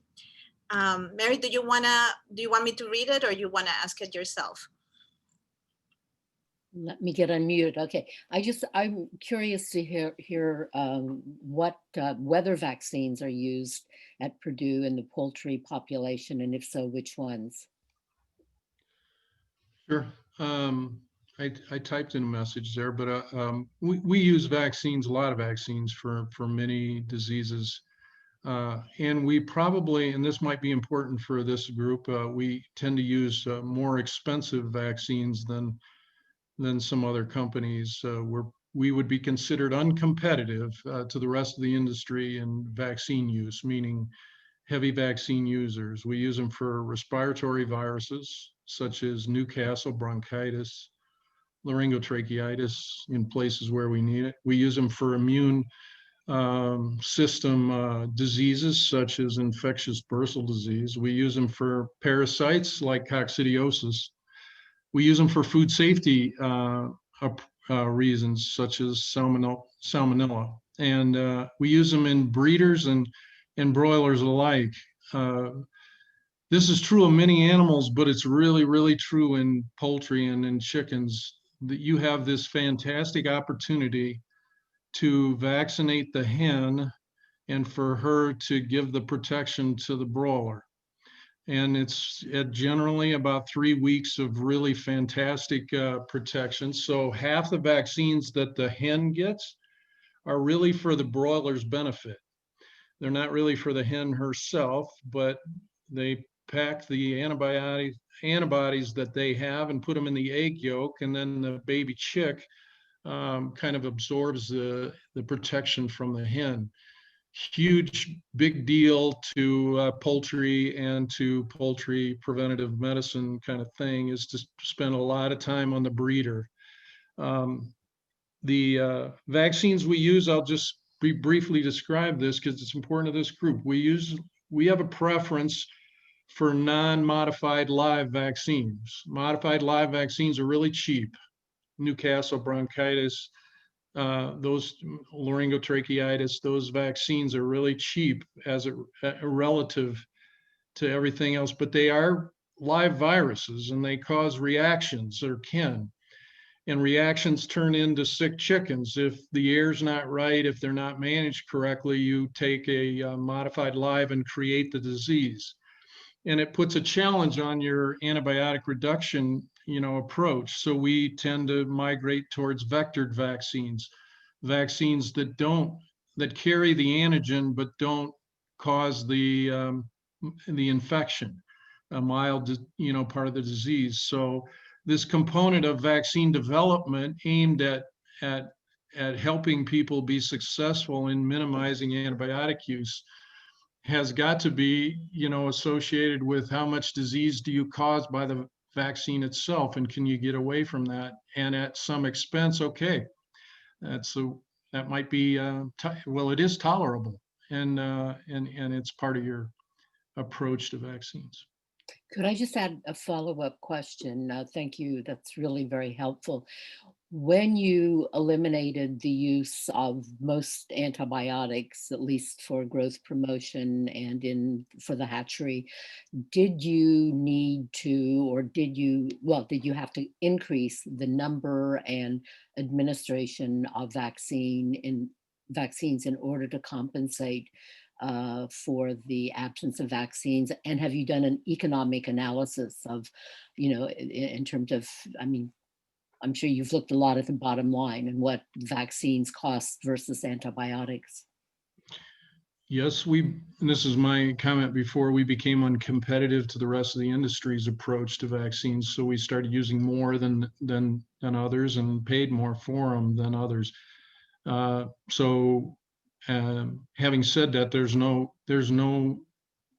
is very little need, or you don't have to spend too much time on the economic benefit of a preventative disease program versus waiting for animals to get sick. It's just actually, the treatment rate in poultry is running about 3% for the industry. 3% of the flocks in the industry would be treated for disease. And ours runs less than 1%. And so from our perspective, we don't have sick chickens. We treat them if we do, but we use less treatment than the average company as best we can tell. And it goes up and down in a year, and it's only as good as the day you say it. But that's the current thought for us. Thank you. Thank you. We have a question from Guillaume. Guillaume, this is a question for Heather Fowler. Have you monitored, and how are you monitoring the impacts of stewardship and farmer advising? Sure, and I can take a crack at that, and I might just need some further clarification. I mentioned we have the PQA Plus program, so that's a certification program. So you have the training, you ensure that they are certified. With each review, we're adding new content to make sure that it's not just someone's clicking through, yep, done this before kind of thing, that they are learning new information. So we have that. And that PQA Plus program is broken into two parts. There's an individual certification. So you take the test, you get your certificate, and there's a site assessment where someone, it can be first or second party, they don't have to be third party, can come out, look at the site, say, hey, are you implementing the things that PQA Plus told you to do? And then they sit, it's educational, so there's no pass fail, it's not an audit, and then they go through those things with you. Now, if you partner that with what we have our Common Swine Industry Audit, or CSIA, that is a third-party audit that is issued at random to different sites, actually validates our site assessment. And though it's primarily an animal welfare audit, so a lot of the questions around welfare outcomes, there are questions on kind of antibiotic use and record keeping and the veterinarian client-patient relationship, proof of that on there that map back to that overall stewardship goal. And so you can look back at that, review that data, though we don't own CSIA data. We can ask for it or pay for it, access it, and look for that to ensure. Did you have other, did you want to kind of clarify? Did I answer your question, or did you have follow-up questions? Yeah, my question was much more about the metrics actually. If there is there any economic metrics or antibiotic use indicator, basically saying that with people that are implementing or that are following the PQA and with some people that are not, is there any difference in these two different groups? No, but that's a great idea for a research project. And so that reminds me, as a director, producer in public health, that's one of the things that I can do. I work with producers to fund research that helps us better understand what we're doing, and level setting and establishing those metrics. So for right now, I don't have that specific answer, but that's a great point of seeing, is there a correlation between the training and practices? So I'll definitely look into that. Thank you. Shijing, let's go next. And then we have a question from Andy and another one from Eleutherius. So Shijing, you want to go first? Thank you, Marta. I have two related questions. First one is for Bruce. Bruce, you shared, your experiences with us with the reduction of antibiotics in your company, which is really nice, very helpful. My question is more or less related to Mary's question. Once you removed antibiotics from a hatchery, from a feed, did you experience any increase in production cost? Or, do you believe this model is sustainable for all poultry industry? So we've had our ups and downs as it relates to cost in some of these areas, and the part about going slow is what I would say has helped us minimize it.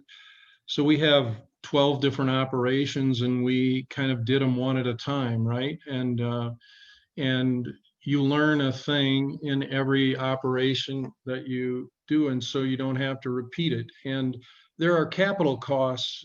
In my mind, the biggest thing that needs to happen is you need to change the way you raise chickens. I think Craig mentioned this a little bit. I did as well. That husbandry, the evolution of husbandry. If you want to raise chickens like you've always raised them, and do it without antibiotics, I don't think you're thinking right. I honestly don't think that's the thought. Is you say, if in a world that I want to reduce or eliminate the use of antibiotics, I must change some things about the way I act or the way I raise chickens. And so to do that, and that's for us and the farmer, which means in our case, spend some money in hatcheries to allow them to be cleaner, spend some money with the people in the breeding operation to get cleaner eggs, and do it over a period of time so that capital is not, this happened, I'd see a capital project associated with a hatchery to move this piece of equipment to something else. And I'd go, well, while we're doing that, how about we put a wall up here and change the flow of the hatchery? It's not that much more money, and it will help us on the no antibiotics, or kind of migrating to the making antibiotics not matter. That's another thing, is you can talk about the fact that you want to be no antibiotics ever, let's say, but the idea would be to raise chickens in such a way that it would be stupid to use an antibiotic or wasteful to use an antibiotic, because they don't benefit from it. And that was the approach. And if you think that way and change the things you need to change, whether it be layout or density within the chicken house, all those things, to kind of migrate through it, the cost is minimized. And the opportunity, of course, is to is to make it as small as possible. And again, the more you get into it, the more there's other kind of benefits coming from it. I'll use foot pads again. Really good foot pads help you in NAE, but by the way, you get really good foot pads. And there's a cost opportunity or opportunity to sell them for more. So yeah, it has gone up and down. And again, you can, if you learn, if you pay attention and are not scared to change things, you can really do quite well in the economics area. Thank you. So we have a question from Andy. He wants to know if the panelists could comment on efforts by restaurants in promoting offering food that is raised without routine use of antibiotics.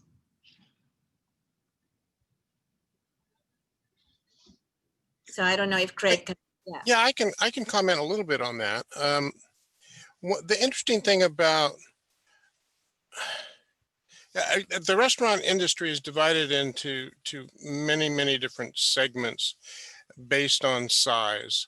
Now, if you look at the QSRs, for example, the QSRs, the quick service restaurants, they buy everything based on specification. They've got a written specification for everything they do, and so they'll specify on their proteins what those proteins are, and exactly what because they're going to sell for example, they're going to buy their poultry from Purdue, or they're going to buy it from Costco because they know that poultry is antibiotic free. And they put that in their specification. So you can imagine the specialty restaurants out there that serve, an example, prime only. And Andy, if they're buying prime only, they put that in their specification. It's written, now it's contractual. Now, can they do the same thing with antibiotics? Absolutely. And they do. When Costco buys items from Purdue, it's in our specification to Purdue that we want antibiotic free, or a never ever product, or whatever product we want to buy. We have a contractual way to move forward. And they very well could come back and say, okay, well, Costco, we want to supply that for you, but here's the cost that's going to be associated with that item. And there's a very good chance that cost is going to be a little bit higher than an item that's different than that, less than that. And that's okay with us. Again, when we're talking about millions of pounds and you throw a penny or two a pound in a business that's measured in basis points over that scale, it gets lost in the rounding, doesn't it? So there's a way to approach this. I'm a great believer in having written specifications and presenting that to a supplier and say, Mr. Supplier, we need this. The other thing is the audit trail when you're dealing with antibiotics. The last thing that companies like Bruce want to hear is that Costco's coming to do an audit. I don't think it's the last thing you want to hear, but they're not chili red hot on it, because we go in and we kind of look under the covers, but we work together with them to find out what their programs are, everything from animal welfare to antibiotic use, to what's going on in the factory, what's going on in the houses for the poultry side. We do the same thing on the beef and on the swine side. We won't buy a non-pack approved pork product. So we use PACA trained auditors, and because the swine business is so important to Costco, it's a huge business, and it's hard to believe that we're such a we're kind of a small company stuck up here in the Northwest, where Andy and John and some of the others, we kind of have a little community up here, but we pay attention to those details. I was lucky enough in 2014 to sit on the President's Council for combating antimicrobial resistance that Cyril brought forward. And we incorporate a lot of that stuff that we've done over the years in our specification now, and Costco's known for that. But I think it's only scratching the surface, because I can tell you we have a lot to learn when it comes to writing these specifications, because things are changing every day. And Bruce will tell you that. I mean, everything we do in any of our plants could change tomorrow. The beauty of this, of what we do, is that most of us can turn on a dime. If we have to, we can turn on a dime, because you can dial it back. Cost is secondary. You've got animal welfare and quality that come before that. So that's our opinion. Hopefully that answers your question, Andy. Great. Thank you. Eleftherios, do you want to ask your question? Yes, hi, and thank you for the panelists. They all come across as very thoughtful. So if you don't mind me, Bruce and Bill, I'll pick on you, not for you as persons, but trying to help me understand something. So Bruce, can you tell me, a medium-sized meat producer, who uses antibiotics, what is the amount of antibiotics that person uses per year? Give me a rough estimate. A very rough estimate. Well, good. You know, that would say that we have a common way to discuss antibiotic use and a metric for that. Meaning, I assume you're looking for like pounds or kilograms of product per pound of meat or something, and I'm not going to give you that.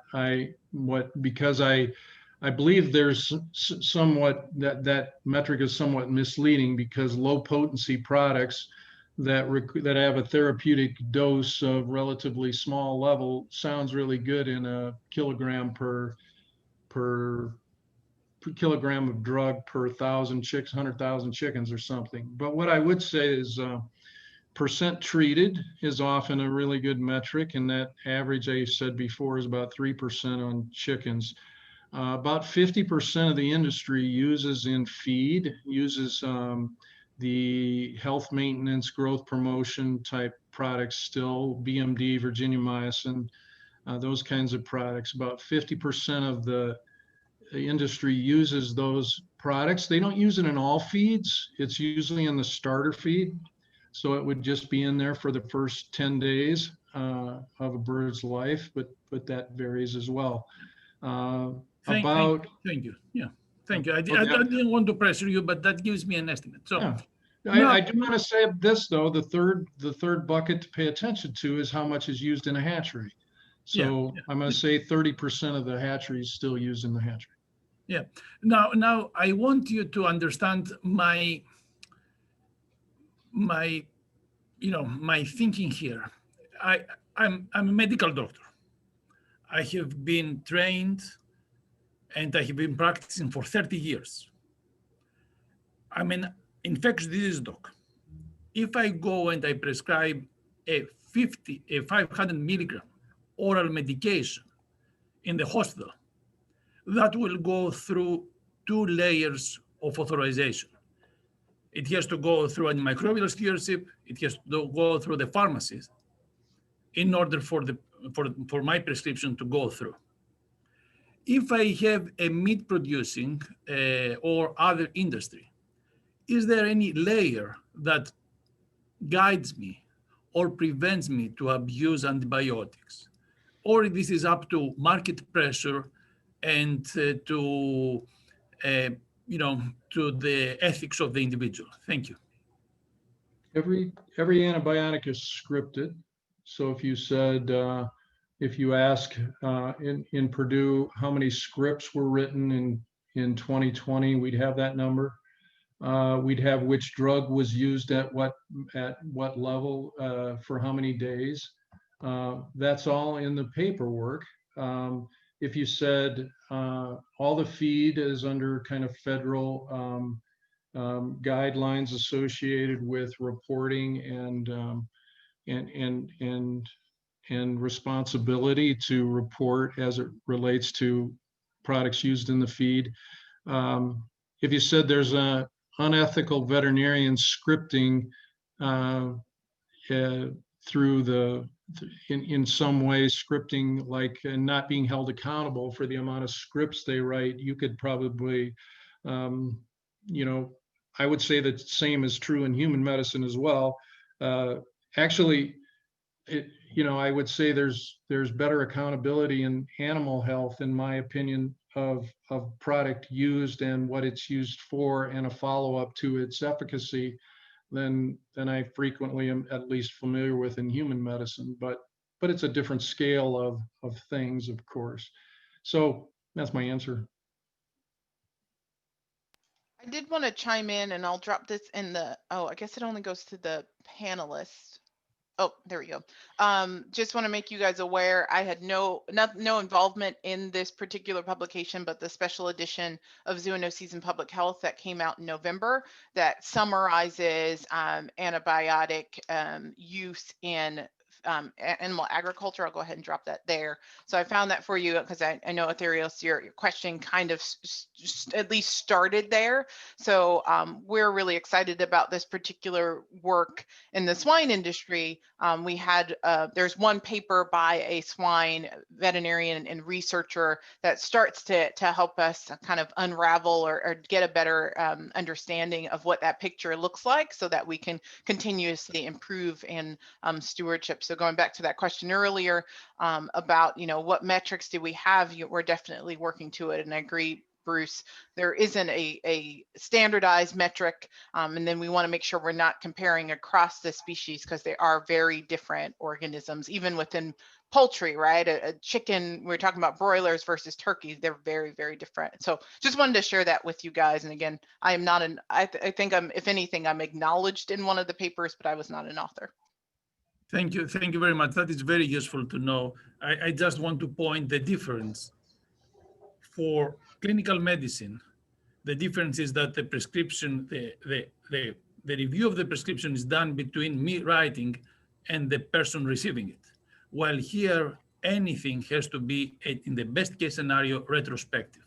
But I understand it, and thank you very much. That was very useful. I appreciate it. Thank you. Thank you.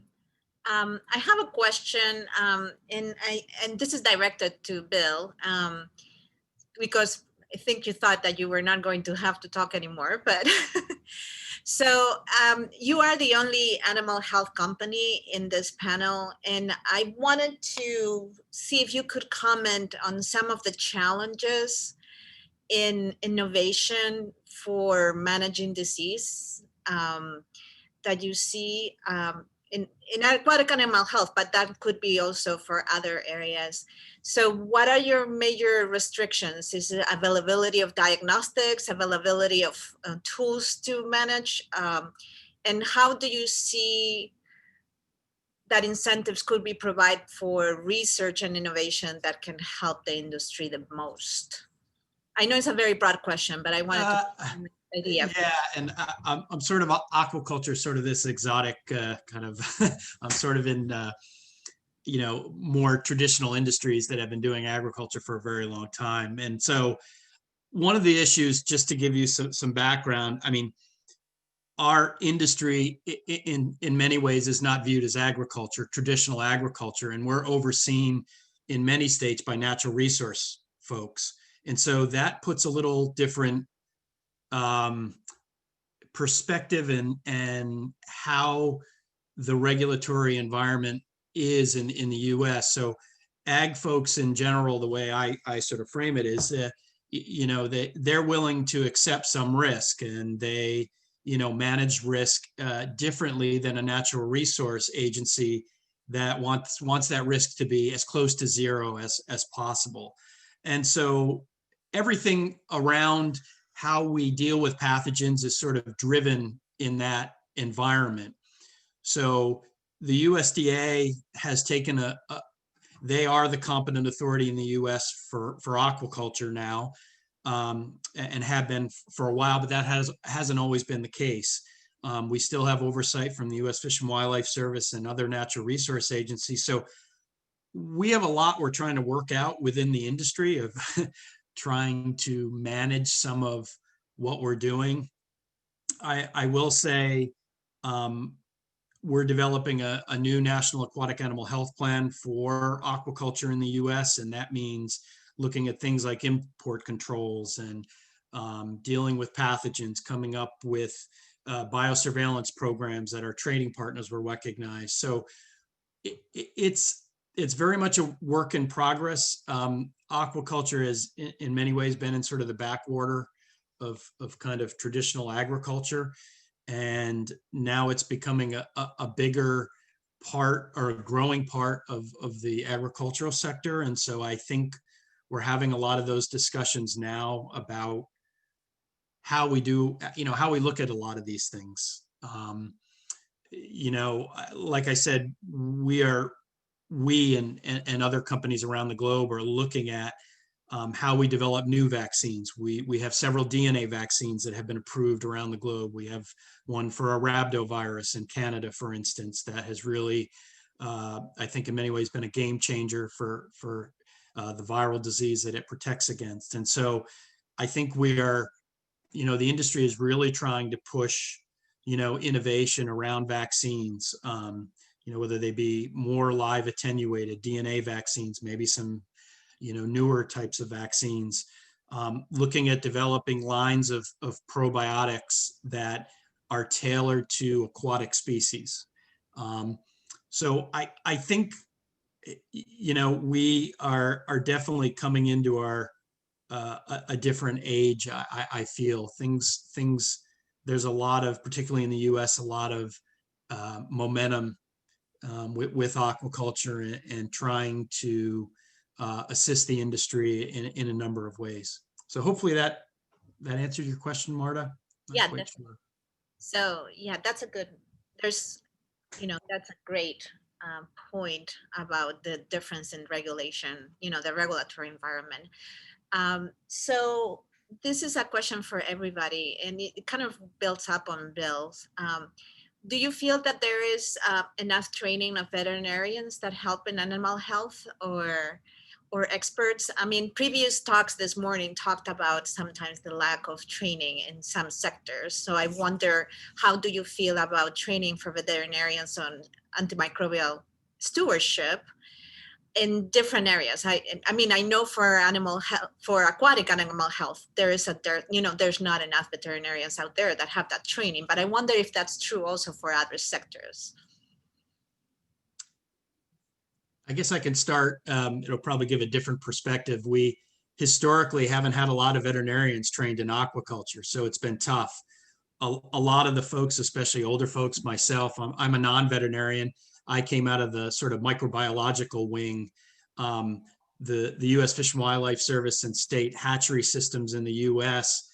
Had been raising fish for a very long time, and so a lot of the fish health folks were from that microbiology part of the part of training. And so we are seeing more veterinarians, but getting veterinarians with aquatic training is still difficult. The other part I wanted to add is we're dealing with cold-blooded animals. They can grow anywhere from high 30s down to 50 degrees C. And so that creates some problems with, utilizing antibiotics. We also don't have interpretive standards for either Kirby-Bauer or MIC, values that we get. That's, changing, but it's really tough to kind of, move from the lab and what we're seeing on some of those sensitivity values to, understanding what will work or not work, in aquatic animals. In poultry, almost everybody, you go to vet school and then it's hard to get a job in poultry out of vet school. I had 2 weeks of infectious disease that basically tried to give me just about maybe the emergency diseases in poultry is what I got in vet school. I'm not being critical. It's just there's a lot of species. So most poultry veterinarians go on to do a master's or a kind of residency in poultry and then start working in the industry. I didn't. I was lucky to get a job out of vet school, but it's not easy, and people come out really qualified. Honestly, they're really that level of education is really strong. Having said that, I would say most veterinarians that are worth anything, it's about 5 years of experience, of field experience to get used to field normal, for lack of a better term, to spend some time and understand hatcheries and feed mills and grow out and how it all fits together. So, but honestly, quite qualified and quite available. I think the average, this might scare you or scare people, but the average veterinarian in the poultry industry has, let's say, 5 million chickens a week responsibility. So quite a large oversight kind of thing, but technology. And actually, it'll be interesting where telemedicine goes in poultry and food animal. I think there are some situations for us, at least, that farmers see somebody from the company once a week, not a veterinarian, but a field person. And it goes by every week and checks on the chickens and kind of interacts. And they're quite educated as well. But if they want to talk to a veterinarian, they'll get on the list and the veterinarian will go visit the farm. Perhaps we could do better with farmer relationships if we did some kind of telemedicine things, so they actually got to hear the person and talk to the person and the veterinarian, let's say, and so same with nutritionists maybe as well. So anyhow, pretty available and really high competencies. And then within the swine industry, first, I should point out that I am a public health veterinarian that works in the swine industry, though I do consider myself to be a swine veterinarian. I will say that in general, if you look at the veterinary schools, so kind of going back to your point, Bill, there's not a lot of veterinary schools that even offer courses in aquaculture. I can tell you we had one day in anatomy for fish and it snowed that day. So unfortunately, I don't know the anatomy, but honestly, so students are very flexible and will take rotations wherever they end up going to vet school. Will end up taking rotations at those universities. So in the United States, there are there's a handful, I want to say like 9 or 10. It's a small number of universities that have actual courses in swine medicine. Having actually gone back to vet school when I started here at the National Pork Board to get a refresher in swine medicine, it was refreshing to see those students from all over the country kind of convene at one university, in this case, Iowa State, to take a rotation and learn about, it was a swine pharmacology course. So what they talked about specifically was antibiotics and pain meds and everything else that you can use in veterinary medicine. And we talked about stewardship and everything else. So to bring all these students together, that would be their own network in the future, was really excited to see. With that said, there's still, there's definitely an opportunity for growth. And I think these universities acknowledge it. I know that there are some trainings in the works for stewardship for swine veterinarians. So we talk about that all the time. How can we continue to improve in this space? Is there enough information? Are folks clear on how to read? If they do a culture and sensitivity, is it clear on how to read that and making the best choice? And, what are those clinical vignettes that we can put out there? So I'm glad to be in an industry that believes in continuous improvement. It's still small. There's definitely some room for growth there as well.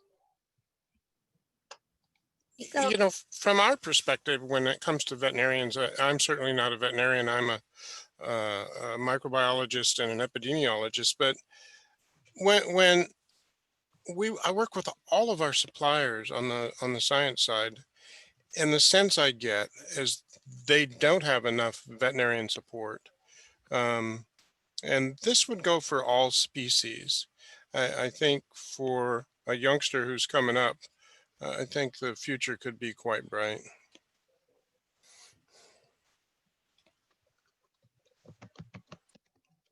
Thank you. And actually that brings me to another question, a follow-up question. So Bruce, you mentioned about a lot of changes in practices and husbandry practices when you move from using antibiotics, from reducing the use of antibiotics.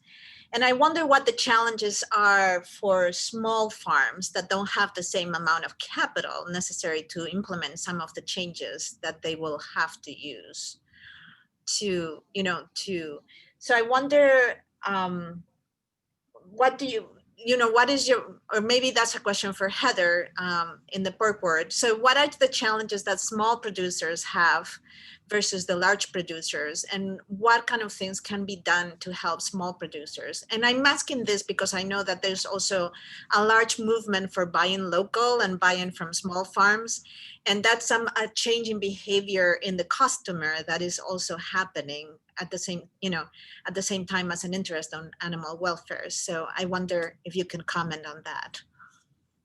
And keep in mind that in my industry, there are some, when we say, I don't necessarily look at size, we talk about our independent versus our contract growers. So keep in mind that we have the sow farm where you have the mom pigs and the babies. We can sometimes see nurseries, then we have grow finish, and then you have people who owns the pigs through that process. And there are some producers that are maybe on the smaller side that do that whole thing on their own, and they own all their pigs. So assuming you're talking about that, there's maybe it's a plug for extension out there. There is access to education through extension. We have at the National Pork Board, we lean heavily on our state association. So we have state groups out there that provide information and resources. I am as available to a producer in Iowa as I am a producer here actually in my home state of New Jersey. So if they go through the appropriate channels to reach out to me, if they want to know what their options are in terms of market options or things like that. Those are some of the questions that we may be able to at least direct them and help them. And keep in mind that as an industry, we're fairly large and very independent. And by that, I mean, we brag that we have about 60,000 producers. So all of them agreeing to do the same thing at the same time is not going to happen. There's definitely some grounding, again, in those WeCare ethical principles and everything, but how you exactly manage this, what time you start your day, those things will vary. So we see a lot of variability. But we do at the same time, there's still a community there. And so there's opportunity to learn from one another. So extension, learning from one another. I think Craig mentioned earlier of, working directly, whether it's working directly with that restaurant and seeing what they want and what they'll pay for, having those kinds of conversations. And then again, Pork Board and our state associations are here for support and education as they need it. Does that answer your question? Perfect. And then related to my previous question, I apologize if you can see me typing. There's a AMR learning site that University of Minnesota put together. That's an example of one of those training programs that I mentioned that are available and being created to make sure that veterinarians and veterinary students are trained in stewardship. So I'll just drop that in the link for all the panelists and the attendees to see. And University of Minnesota is one of those states that, again, has a really large swine population and therefore has some coursework that directly tailors to that. So we're excited about that. And again, I did not have any involvement in that, but given that one of our missions is to share education and outreach, I wanted to pass that on to the group. Thank you. Marta, I'm going to say that for us, I'm going to say for us, the answer's the opposite of what you suggested, meaning we have 2,000 producers raising our chickens. That totals up to 5,000 chicken houses. So the average farm size is about three houses, but it varies from one house on a farm to maybe as many as 10. We don't really like the 10 house farms. There's reasons why they got built and different things and different locations, but large farms are not conducive to fantastic husbandry. I'm just being honest. Small farms are. Generally, if you said the tendency for a one-house farm, it could be very likely as an older couple, because they've been in the business a long time and the house is paid for, and they like raising chickens, and they are really good at it, and they spend a ton of time in the chicken house, and it's as much the woman as it is the man, and sometimes both of them, and that kind of care can result even in an old.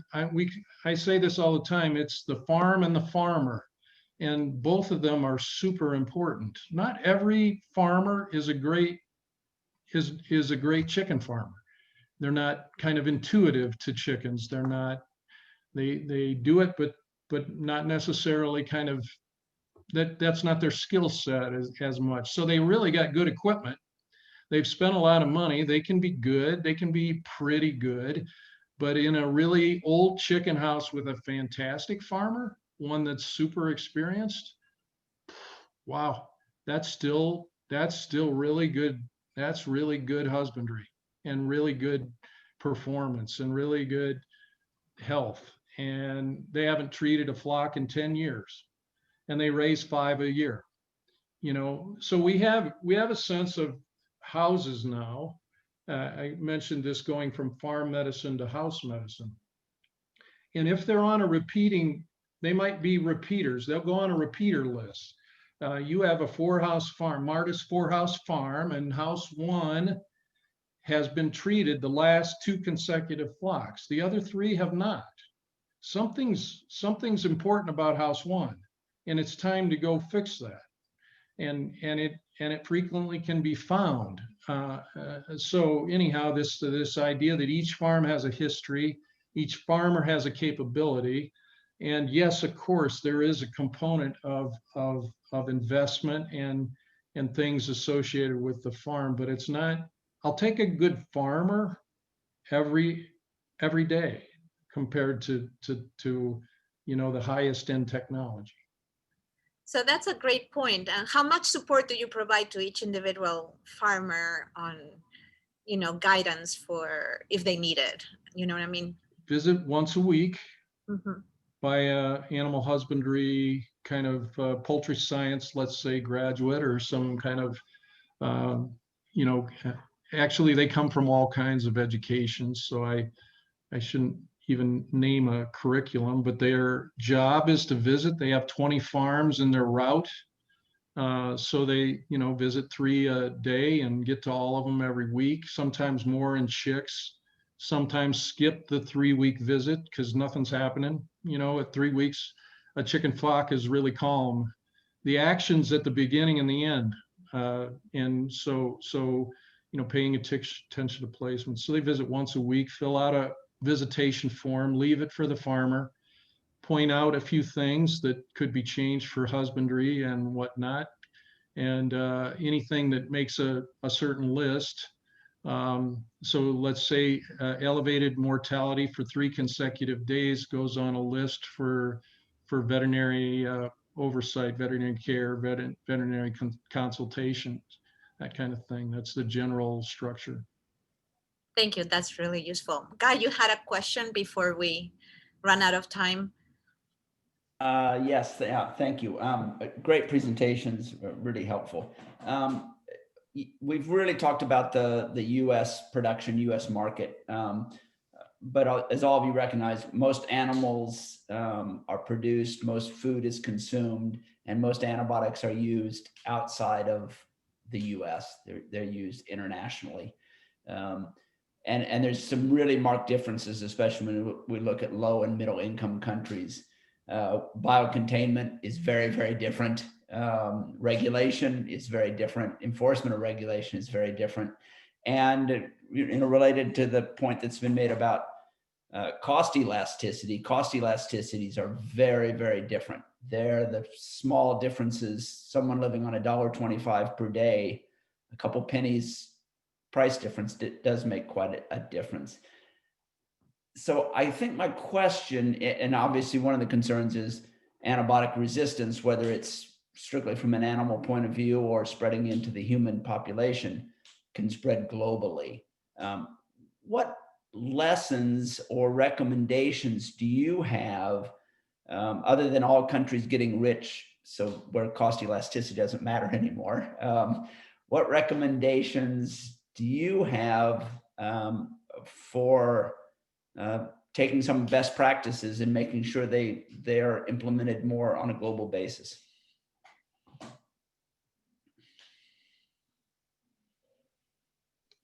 I got a couple things. When I visit quite a bit the rest of the world, and we have visitors in from the rest of the world. It's a really good thing about poultry and really helpful. I visit companies outside the US much more than I visit. Of course, not a lot of other companies are inviting me in in the US.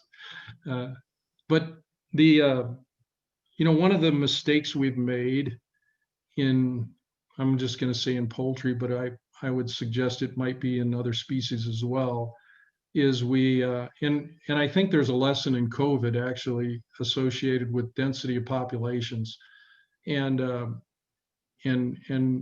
we've built infrastructures in animal agriculture, and I'm just going to say poultry because that's one I know the best, that are not sustainable from kind of the future, at least some of the things that we know now to become quite important.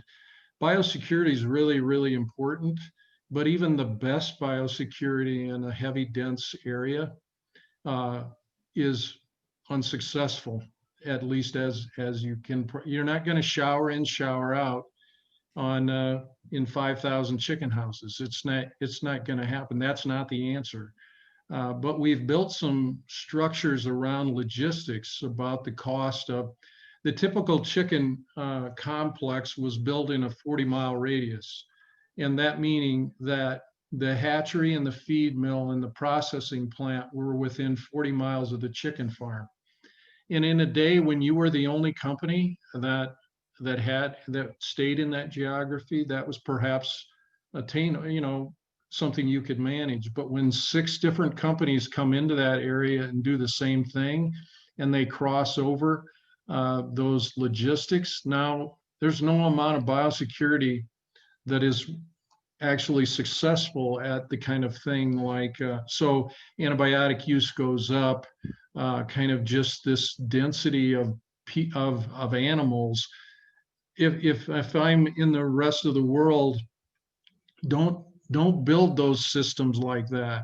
Don't build that kind of density, kind of infrastructure. It's just, there's no amount of, yes, we're going to work really hard. Cyril's working really hard to come up with new tools and to allow us to put all these chickens in one small area and reap the benefits of the economy associated with that. But you've got that economy has to be taken into account from multiple areas and with the future in mind. So a little more spread out, paying a little bit more for gas for feed delivery or chick delivery, and those kinds of things needs to be relooked.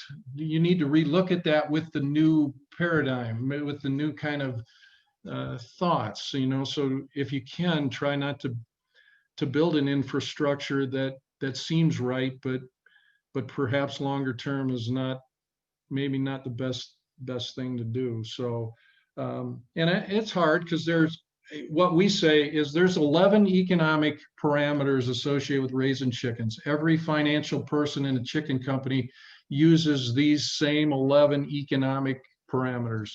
The top 3 are feed cost, that's the number 1 by a long shot, and then house cost, the cost of the chicken house and the people raising it, and then chick cost. Those are the 3 biggest of the 11 in the economy. Give up something on house cost to get it back on feed cost, let's say, or kind of try to figure out the balance, and don't just go by the lowest of I want to be the lowest in everything. Doesn't work like that. that's not successful in a minimizing you're probably going to have to spend more in house cost. That's what you're going to have to do, but you will get it back in the other parameters. So, you know, that kind of more holistic view of economics is maybe the bottom line. And I would chime in and say that I think when I think about the issue, Marta, earlier you asked about small farms, and I kind of stepped back of like, well, this is how the industry is set up, and this is how I think about it. I think about it from management, whether it's small, large, indoor, outdoor, right? There's all different ways, open, modified, open front. There's all different types of housing. Make sure it matches your environment. And again, when it comes to the swine industry, at least we apply that One Health approach is grounded in those We Care ethical principles. So step back and kind of plan those things out. What in this environment would impede health or negatively impact the health? How can we optimize health while also protecting the environment and animal welfare and all of those things? I mean, it does take a lot of thought.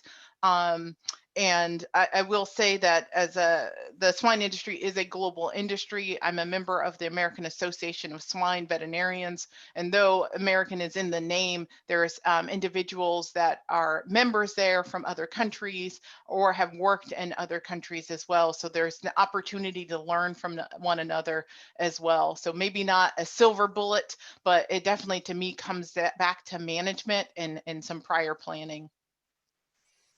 So, Guy, I have one comment for you, and you bring up a really good point about the elasticity of the financial side.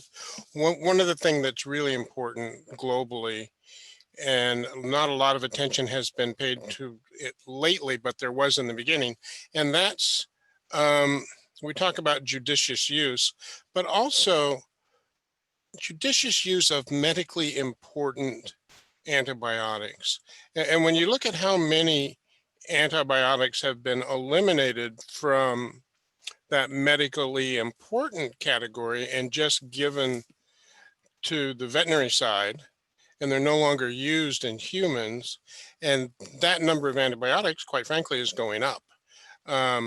So the more we can eliminate those medically important antibiotics in animal agriculture, the better off we're going to be. I mean, Bruce isn't going to have to work so hard to get rid of some of these because they ain't going to be there. And it's just a thought. And we take a global view on that at Costco. We think that's very, very important. I would just chime in and say, so that is one of the guidelines in our PQA book. If you're looking at medically important antibiotics, making sure that you have a diagnosis and that you've done some, that you've worked with the veterinarian and have a firm understanding why you're going to use that. It's a lot. We need to keep in mind too that there was a report done some years back that when you look at excuse me, medically important, we are talking about for human health, but there's a direct correlation and overlap with veterinary medicine and veterinary pathogens. So we do need to take that into consideration first, and that's why we lean back on kind of stewardship practices overall to make sure that we're using them appropriately. I don't like the kind of blanket statement of no, kind of never do this or never use this category. I do think we need to be conscious when we use those categories, and FDA has proposed different tiers and prioritizing those, and we know what high are critically important, all of those things, but I do think there definitely needs to be some thought and consideration in how to use that, and I in general trying to stay away from blanket statements. Thank you, and I want to thank all of the panelists. We've come to the end of our time, and I want to be respectful of both our panelists and presenters' time, as well as those of the committee who have other obligations as well. But again, I want to thank everyone for their participation today. Really appreciate it. And those of you on the committee, I will see you tomorrow morning, same time, same place. So take care, everyone. Thank you, everybody.